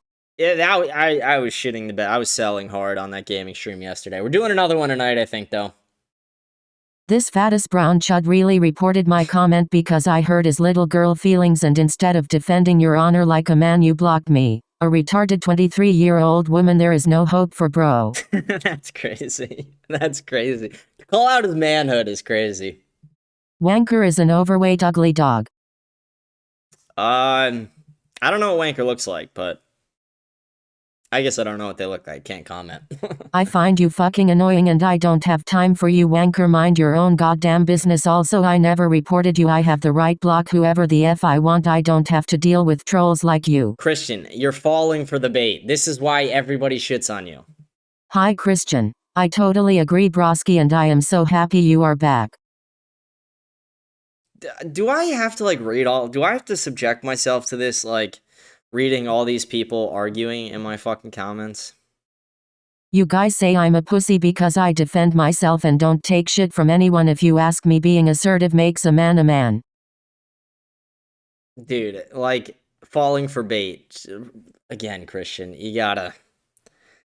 Christian, you're never gonna beat the allegations. Grandma's boy, why are you all of a sudden being nice to me? Last time you that it was a prank.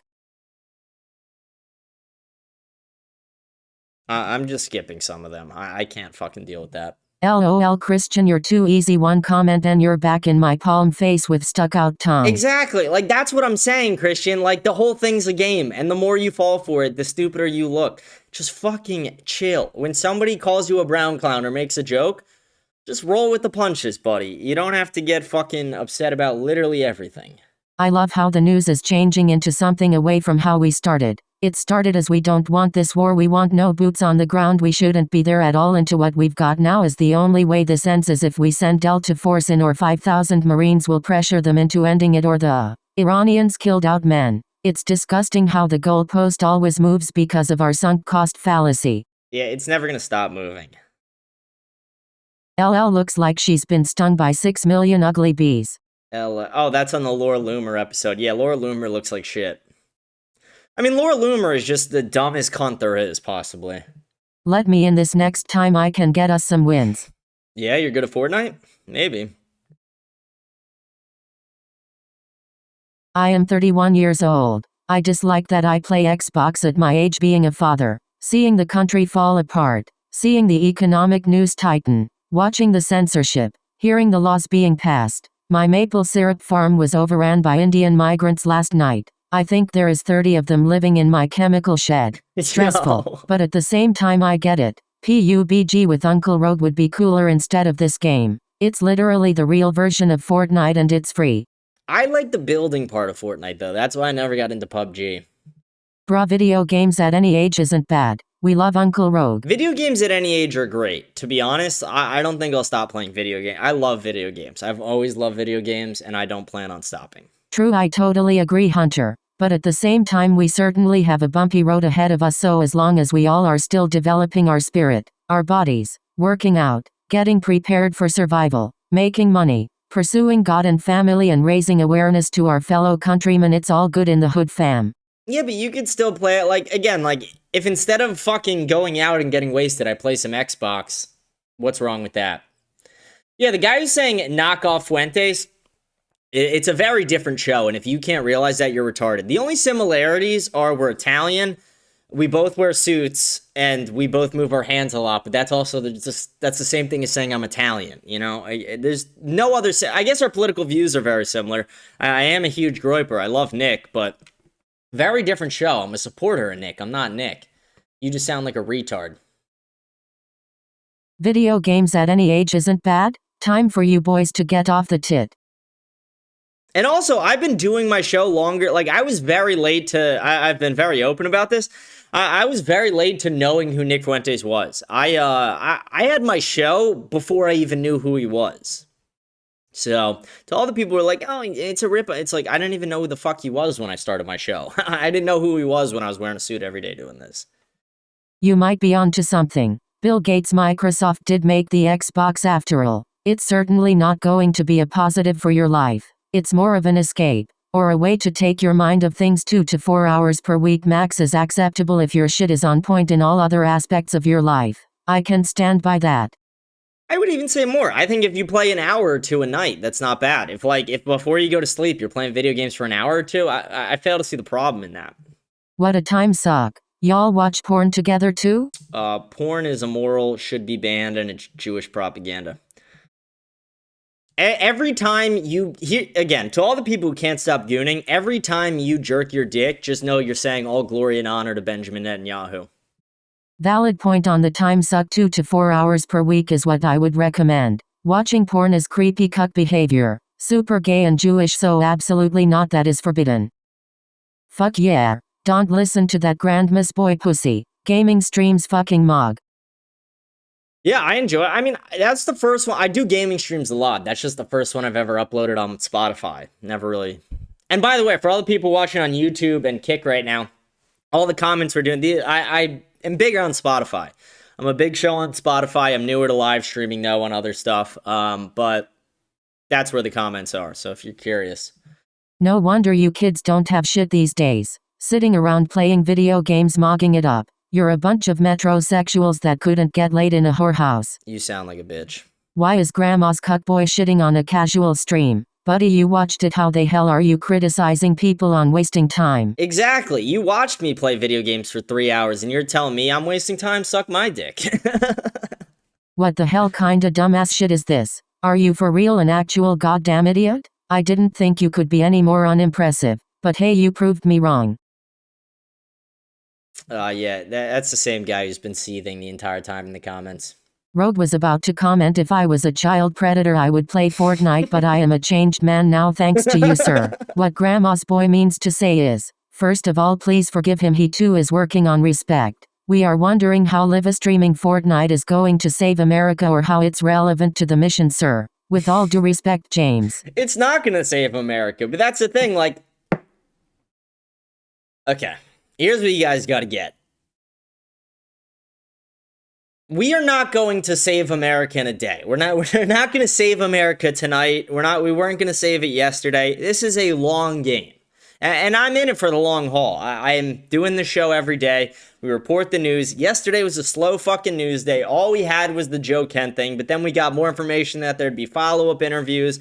And like I said, I rarely defer to Nick on any topic, but on the Joe Kent one, I did slightly because he actually has a personal history with the guy. So... Again, it's not a distraction from the mission of saving America. It's just feeding the algorithm for a day. That's all it is. What the fuck else are we supposed to do besides play video games? Spend money on women? Exactly. It's like, video games save you from wasting money on bitches. Seriously. Changed man now. Dude, what the hell are you trying to say? Is this some kind of a confession? Alright, these are just such long responses. Since it's Rogue, I'll play it, but then, like, I hate the really long responses. Like, people in the comments, come on, like, don't use the max character count, please. Yeah, it's a confession, alright. If we don't have love in our hearts, this entire movement will not work. If we aren't operating at the highest frequency, the enemy has us right where it wants. Like, for example, if you go around tearing everyone down like you do. I did this too, it's 'cause I hate the world and want better. I'm guessing you too, that's why you constantly insult and degrade PPL, right? But we can do that and build them up at same time if we are operating on the proper frequency. Love. Yeah, he's talking to that. There's this guy in the comment under the name Grandma's Boy. He just keeps shitting on everybody and everything for no reason. Direct that energy into something that improves your quality of life. Face with tears of joy. Because it's obvious that if you're this butthurt over someone streaming a damn video game, then you aren't happy with yourself. Yeah, I mean, like, these people are just miserable. Maybe X-nay on the gaming live Steam, eh? I don't know. I mean, again, I'm not uploading them often to Spotify. I just do them when I'm playing video games. Sometimes it's like, why wouldn't I stream it? What's the downside? Person just admitted they were a pedo and you chuckle. Where did someone admit that? Did I miss something? Who said they're a pedo? What are you fucking talking about? Rogue was about to comment, if I was a child predator, I would play Fortnite, but I'm a change. Yeah, dude, it's a fucking joke, you pussy. The fact that you think that's someone saying they're, like, kill yourself. You're not gonna make it. People are retarded. Like,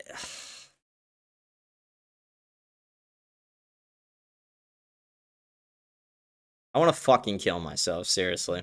There's a major debate over whether or not Vatican II is valid, and if it is valid whether or not it's binding. If you don't know too much about it, I suggest reading what the SSPX has written about it. Okay. Calm the fuck down and speak slower and clearer. You get fired up and get emotional and rant like a lesbian lefty you talk shit about.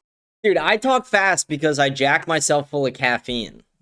You're still cool though, lol. I appreciate that at least.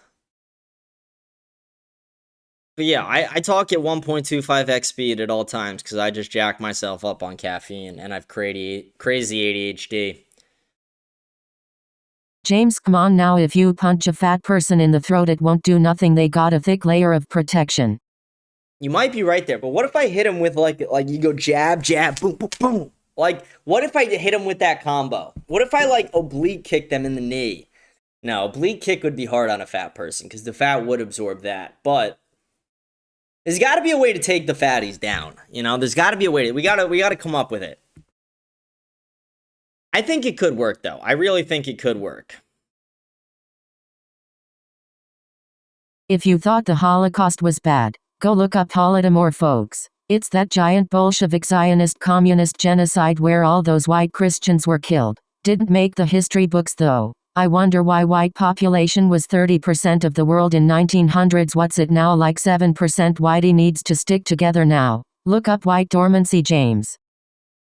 Okay. I mean, fucking Jamin, the annoying, retarded 15-year-old kid, maxed out his character. Oh. Hillbilly Girl just subscribed on YouTube. Hillbilly Girl, what's up? How you doing? How you doing, sweetheart? How you doing? How do I look? Girl just popped in the chat. How do I look, guys? How do I look? Quick. How do I look? I'm mogging. I'm looking so good right now. Holy shit. All right, Hillbilly Girl, what's your BMI? No, I'm kidding. Thank you for subscribing. Welcome to the show. See, I don't want to read all of Jamin's comments here. They're so fucking long. Holy shit. All right. We're gonna do it. Whatever. In the Holodomor, about 4 million Ukrainian PPL were killed, most of whom were Christians. The key differences between the Holocaust and the Holodomor was that more than 3 times the amount of PPL were killed in the Holocaust, and the intent of the Holocaust was to specifically target Jewish PPL. Meanwhile, the Holodomor was started by Russians and their goal was to target Ukrainians. And BC, most Ukrainians were Christian. Most victims were Christian. And the reason why the white population has gone down is due specifically to 2 main reasons. 1. White PPL are aging and aren't having as many kids. And 2. The set of criteria of what it means to be white has changed several times throughout the 20th century. You just want to be a victim so bad and it must hurt that you can't be one. Jamin, you're a retarded 15-year-old kid. Shut the fuck up. You said 500,000 just the other day, Rabbi Nigalonian. Now it's 4 million? Did Uncle Rogue get you to do your own research so you can make informed decisions with your own mind? He's thinking so cute. We love Uncle Rogue. I'm worrying about the white population. Why are you silent on the 50% of violent crime are committed by 14% of the population? What about the epidemic of black moms aborting, black moms raising children alone while the black men hoe it out being kangs? We was kangs and shit. Where's my EBT and shit? Why did Putin say 85% of the leadership during the reign of Stalin was Jewish? What was that about? I said 500K because I was referring to the Red Revolution, which started in 1917. The Holodomor started in 1932. You just gave me a straw man argument. Putin is a lying scumbag who kills his own people. That's just fact. Putin is a beast. He kicked out the Jewish oligarchs, banned satanic churches and protected Christianity.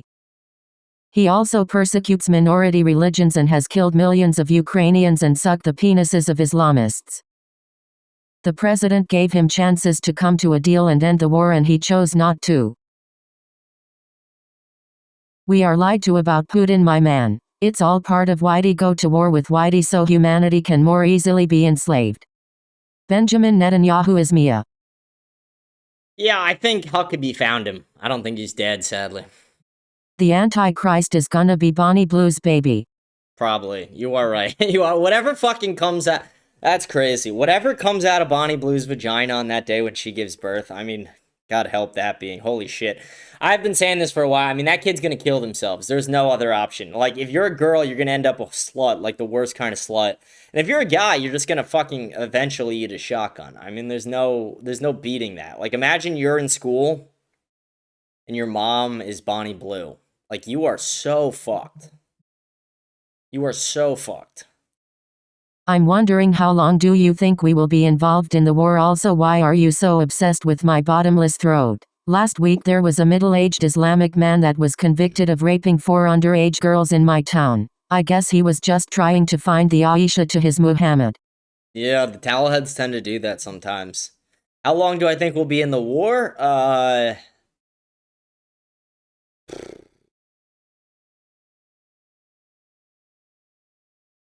I would say over a year. So that bad raping man you described, he is actually here because Zionist satanic credence blackmailed politicians to do so. It's called the Kalergi Plan. Historians describe the same thing happened to Rome. What's Bibi say? Rome must fall. America is Rome. Priority issue is why are the floodgates open? Let me guess, 'cause Muslim. That's what they don't realize. We are Rome. You ready to accept humanity has a satanic Zionism problem that scapegoats Muslims like it's going out of style? I'm not scapegoating Muslims, but the man in my hometown was indeed a follower of Islam, not Judaism. I'm fine with rabbis sucking the blood away from the baby's circumcision wound. At least they're not raping our prepubescent daughters. Someone says, how are we Rome? Because we're an extension of the Roman Empire, you fucking retard. Where is your hometown? Just out of curiosity, you know, so I can look up this news story. Could be helpful. Never disclosed your hometown in my fucking comments. So the honeypot is cool with pedophilia. Mossad, come get your mans, this is embarrassing. Rogue, with all due respect, I don't think anyone here appreciates your shitty know-it-all attitude. I like Rogue. Rogue's the man. Thank you, Grandmas boy. Even Uncle Rogue needs to be humbled from time to time. Yes, Christian, but it's beyond the maple syrup going bad. The mass Indian migration we are experiencing ended up flooding sewage all over my maple syrup farm. I think it might have made Rogue more respectful to the brainwashed communists. I'd rather have Indians than Muslims. Why does it have to be either? Why can't we just have none of them? Like, why is it like, I don't know. I'd rather none of them, actually. I'd rather none of them come into my country. Like...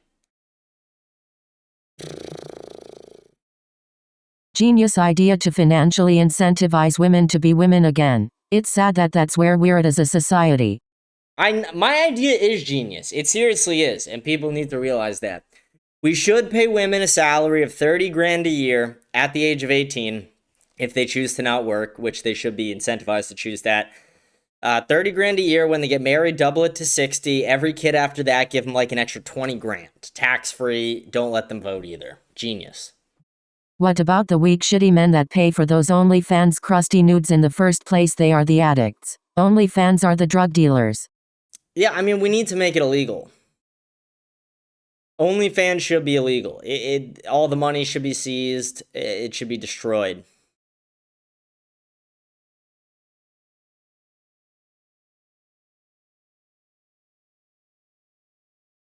Christian, you look like a chud.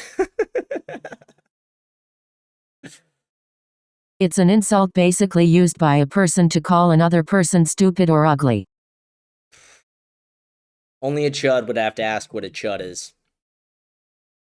Feed a Jewish kid for $40 because they sure care as much about America as we care about their entire race. Dude, it is, those commercials, they're so crazy. $40, what does he need? $60 for give the boy his $80 or we're anti-satanic G all over $100 too. The dollar sign fucks it up because then it reads it out all weird, but I like how you put that because it makes it read it in the Jewish voice. That's funny. Why is Christian being dogged on by everyone, LeMayo? Because he takes the bait. If he didn't take the bait, people wouldn't shit on him. Because that's the only thing they live for. Like, and Christian, your responses are actually awful. Like, I'm not going to play them because they're short and stupid, but it's like, how's your boyfriend doing? Grandma's boy. It's like, dude, like, yeah, that you really got him there, asking him about his boyfriend, you got him. It's like, dude, just fucking relax. Like, that doesn't really explain why you dislike everything I say. Honestly, I don't really care, but you should really get a life. I'm literally the most successful guy on here, including the host. Sorry, JP, no offense. yeah, I doubt that. It's like WW3 in the comments RN. Christian versus everybody else. I mean, Christian is objectively getting raped in the comments. And it's going to continue until he figures it out.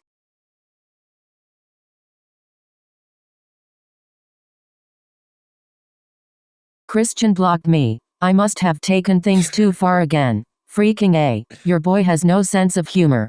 He doesn't have a sense of humor, I know. We love you, Christian. We are working out the bugs. We will get you back to working order in a jiffy. Hang in there, buddy. Yeah. I tried to get here decently soon after you uploaded it, and somehow Christian is already in here being a dumb cunt. Name one dumb thing I've said in today's show. Christian, come on. You're like a monkey sitting in a room with a hammer and a box of screws, just trying your best to paint with them. Like, that's actually great. Like, that is actually so funny. like a monkey sitting with screws trying to paint. You're like that senile great uncle that thinks he is a rock star. Dude, mind your own damn business. I've never once initiated a conversation with you. Christian, you gotta get better with the insults. If you threw back really good insults, like, this would be your thing. You get mad too fast to not fuck with you. Try making some jokes instead of turning into Yosemite Sam. I'm not mad, I'm just slightly annoyed. Like, boy.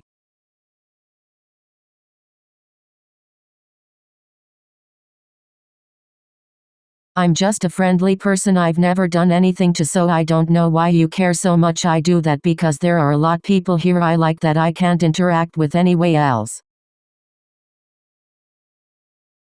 Ted Cruz and J.D. Vance versus Tucker Carlson and Nick Fuentes is gonna be cinema in 2028. I think there's a chance Tucker runs. I do not see Nick run. Nick's not all, I mean, I guess maybe as VP, but no, I think he's waiting. I don't think Ted gonna get nominated realistically. Yeah, I mean, the people are not gonna want him, but you know the system's gonna want Rubio or him.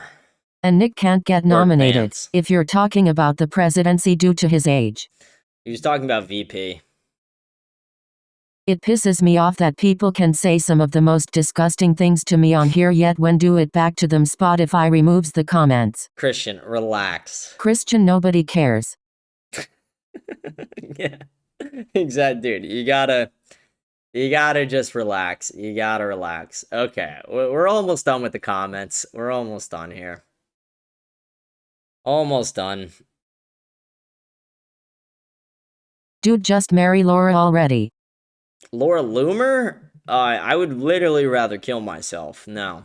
Also, I saw on Instagram your friend with an America First black woman. What happened to black women being too dumb according to you? Face with tears of joy. That was the girl on the Jubilee episode with me. That was the picture of the people who were on my side on the Jubilee episode. She's one of the few smart black women. I will say, she spoke in straight Ebonics, but she made the best points. It was so funny.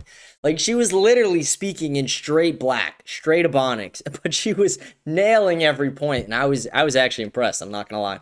I meant Ceci, not Cassie. Yeah, it's weird that you're DMing Ceci, too. That's like, she hates people like us.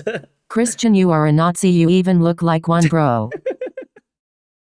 I mean, I've never told I look German, but okay. He's fucking with you, Christian. Rogue source for all his claims. Trust me, bro. Rogue source. Dude, Rogue's a genius. The only thing I don't agree with Rogue on is Candace, really. That's kind of the only thing me and Rogue seem to disagree on is Candace's competence. Christian, your existence should have just been a small puddle on your mom's back. Dude, that's, come on, that's a little far. Like, that's crazy. No, we're glad Christian's alive. We just wish he would take jokes, but that's crazy. A puddle on his mom's back. It's like, Christian, you would have been better as a blowjob. Like, no, that's crazy. We're glad he's alive. Someone goes, Laura Loomer did great in Saw, the scariest female horror actress. Yeah. Rogue's actual source. Research. Yeah, someone goes, Rogue source, Fox News. Dude, Rogue, are you kidding me? One, Rogue's in Canada. I doubt he's watching Fox. Two, Rogue's anti-Zionist. You think he's listening to establishment media? No. I was just saying that to reinforce the argument that Rogue doesn't actually use evidence. Yeah, Jamin, you really got him there. 15-year-olds might be the dumbest group ever. Ceci posted somewhat negative a comment about Charlie, although it wasn't hers, it was a repost. Yeah, she's a leftist who's glad he's dead. Why are you surprised? Yeah, she called him a racist podcaster. Yeah, she said it on my show too. Laura Loomer, shut it down, oy vey.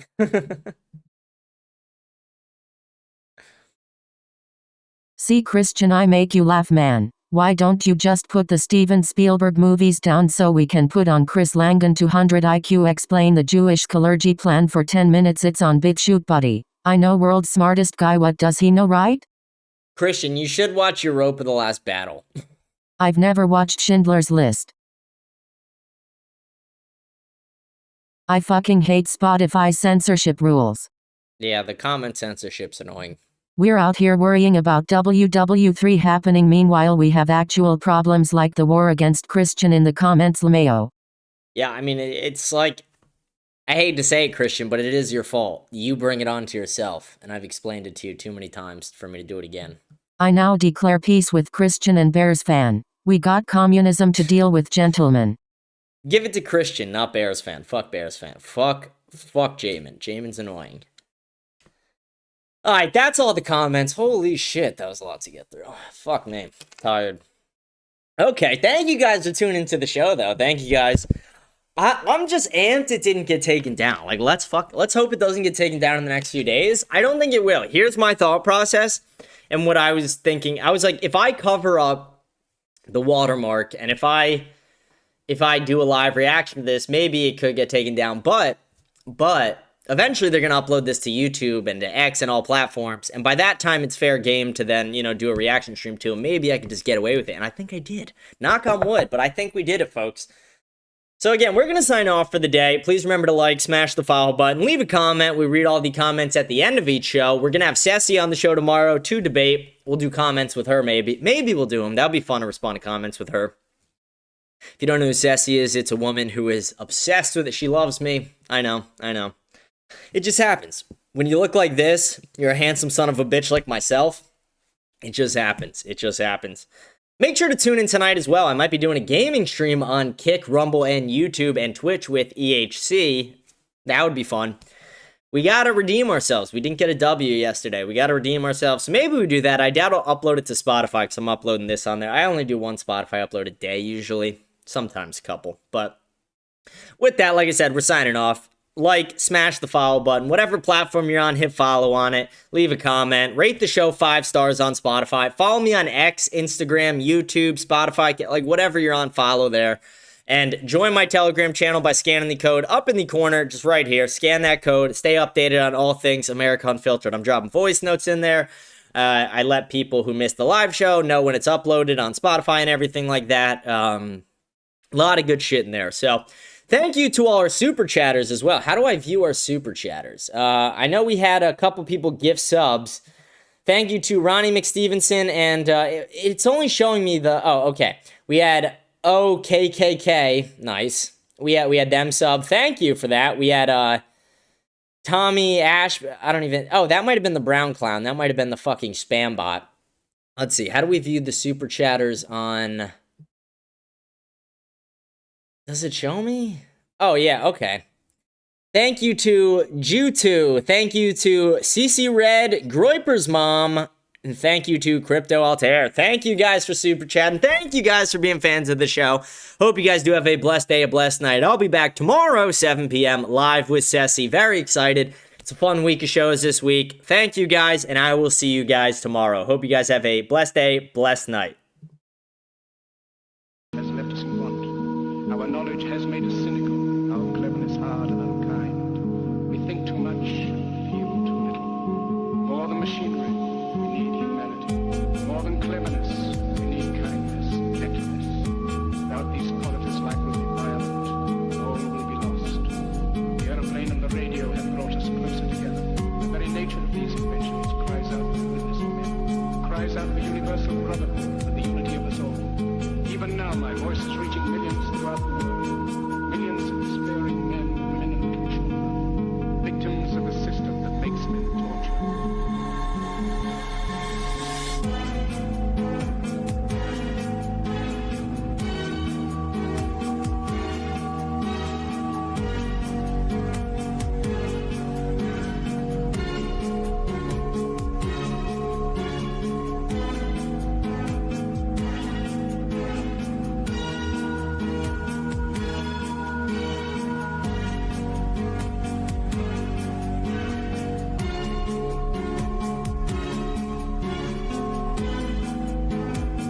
Soldiers, don't give yourselves the ropes. Men who despise you, enslave you, who regiment your lives, tell you what to do, what to think, or what to feel, who drill you, diet you, treat you like cattle, use you as cannon fodder. Don't give yourselves to these unnatural men, machine men with machine minds and machine hearts. You are not machines, you are not cattle, you are men. You have the love of humanity in your hearts. You don't hate, only the unloved hate, the unloved and the unnatural. Soldiers, don't fight for slavery, fight for liberty. In the 17th chapter of Psalm it is written, the kingdom of God is within man, not one man nor a group of men, but in all men, in you. You, the people, have the power to create machines, the power to create happiness. You, the people, have the power to make this life free and beautiful, to make this life a wonderful adventure. Then in the name of democracy, let us use that power. Let us all unite.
I don't want to be an emperor. That's not my business.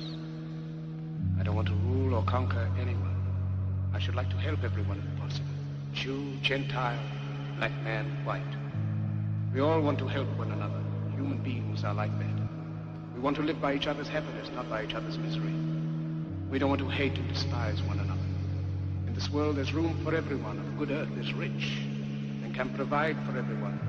The way of life can be free and beautiful, but we have lost the way. Greed has poisoned men's souls, has barricaded the world with hate, has goose-stepped us into misery and bloodshed. We have developed speed, but we have shut ourselves in. Machinery that gives abundance has left us in want. Our knowledge has made us cynical, our cleverness hard and unkind. We think too much, feel too little. More than machinery, we need humanity. More than cleverness, we need kindness, gentleness. Without these qualities, life will be violent. All will be lost. The airplane and the radio have brought us closer together. The very nature of these inventions cries out for the goodness of men, cries out for universal brotherhood, for the unity of us all. Even now, my voice is reaching millions throughout the world. Millions of despairing men, women, and children, victims of a system that makes men torture.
God is within man, not one man nor a group of men.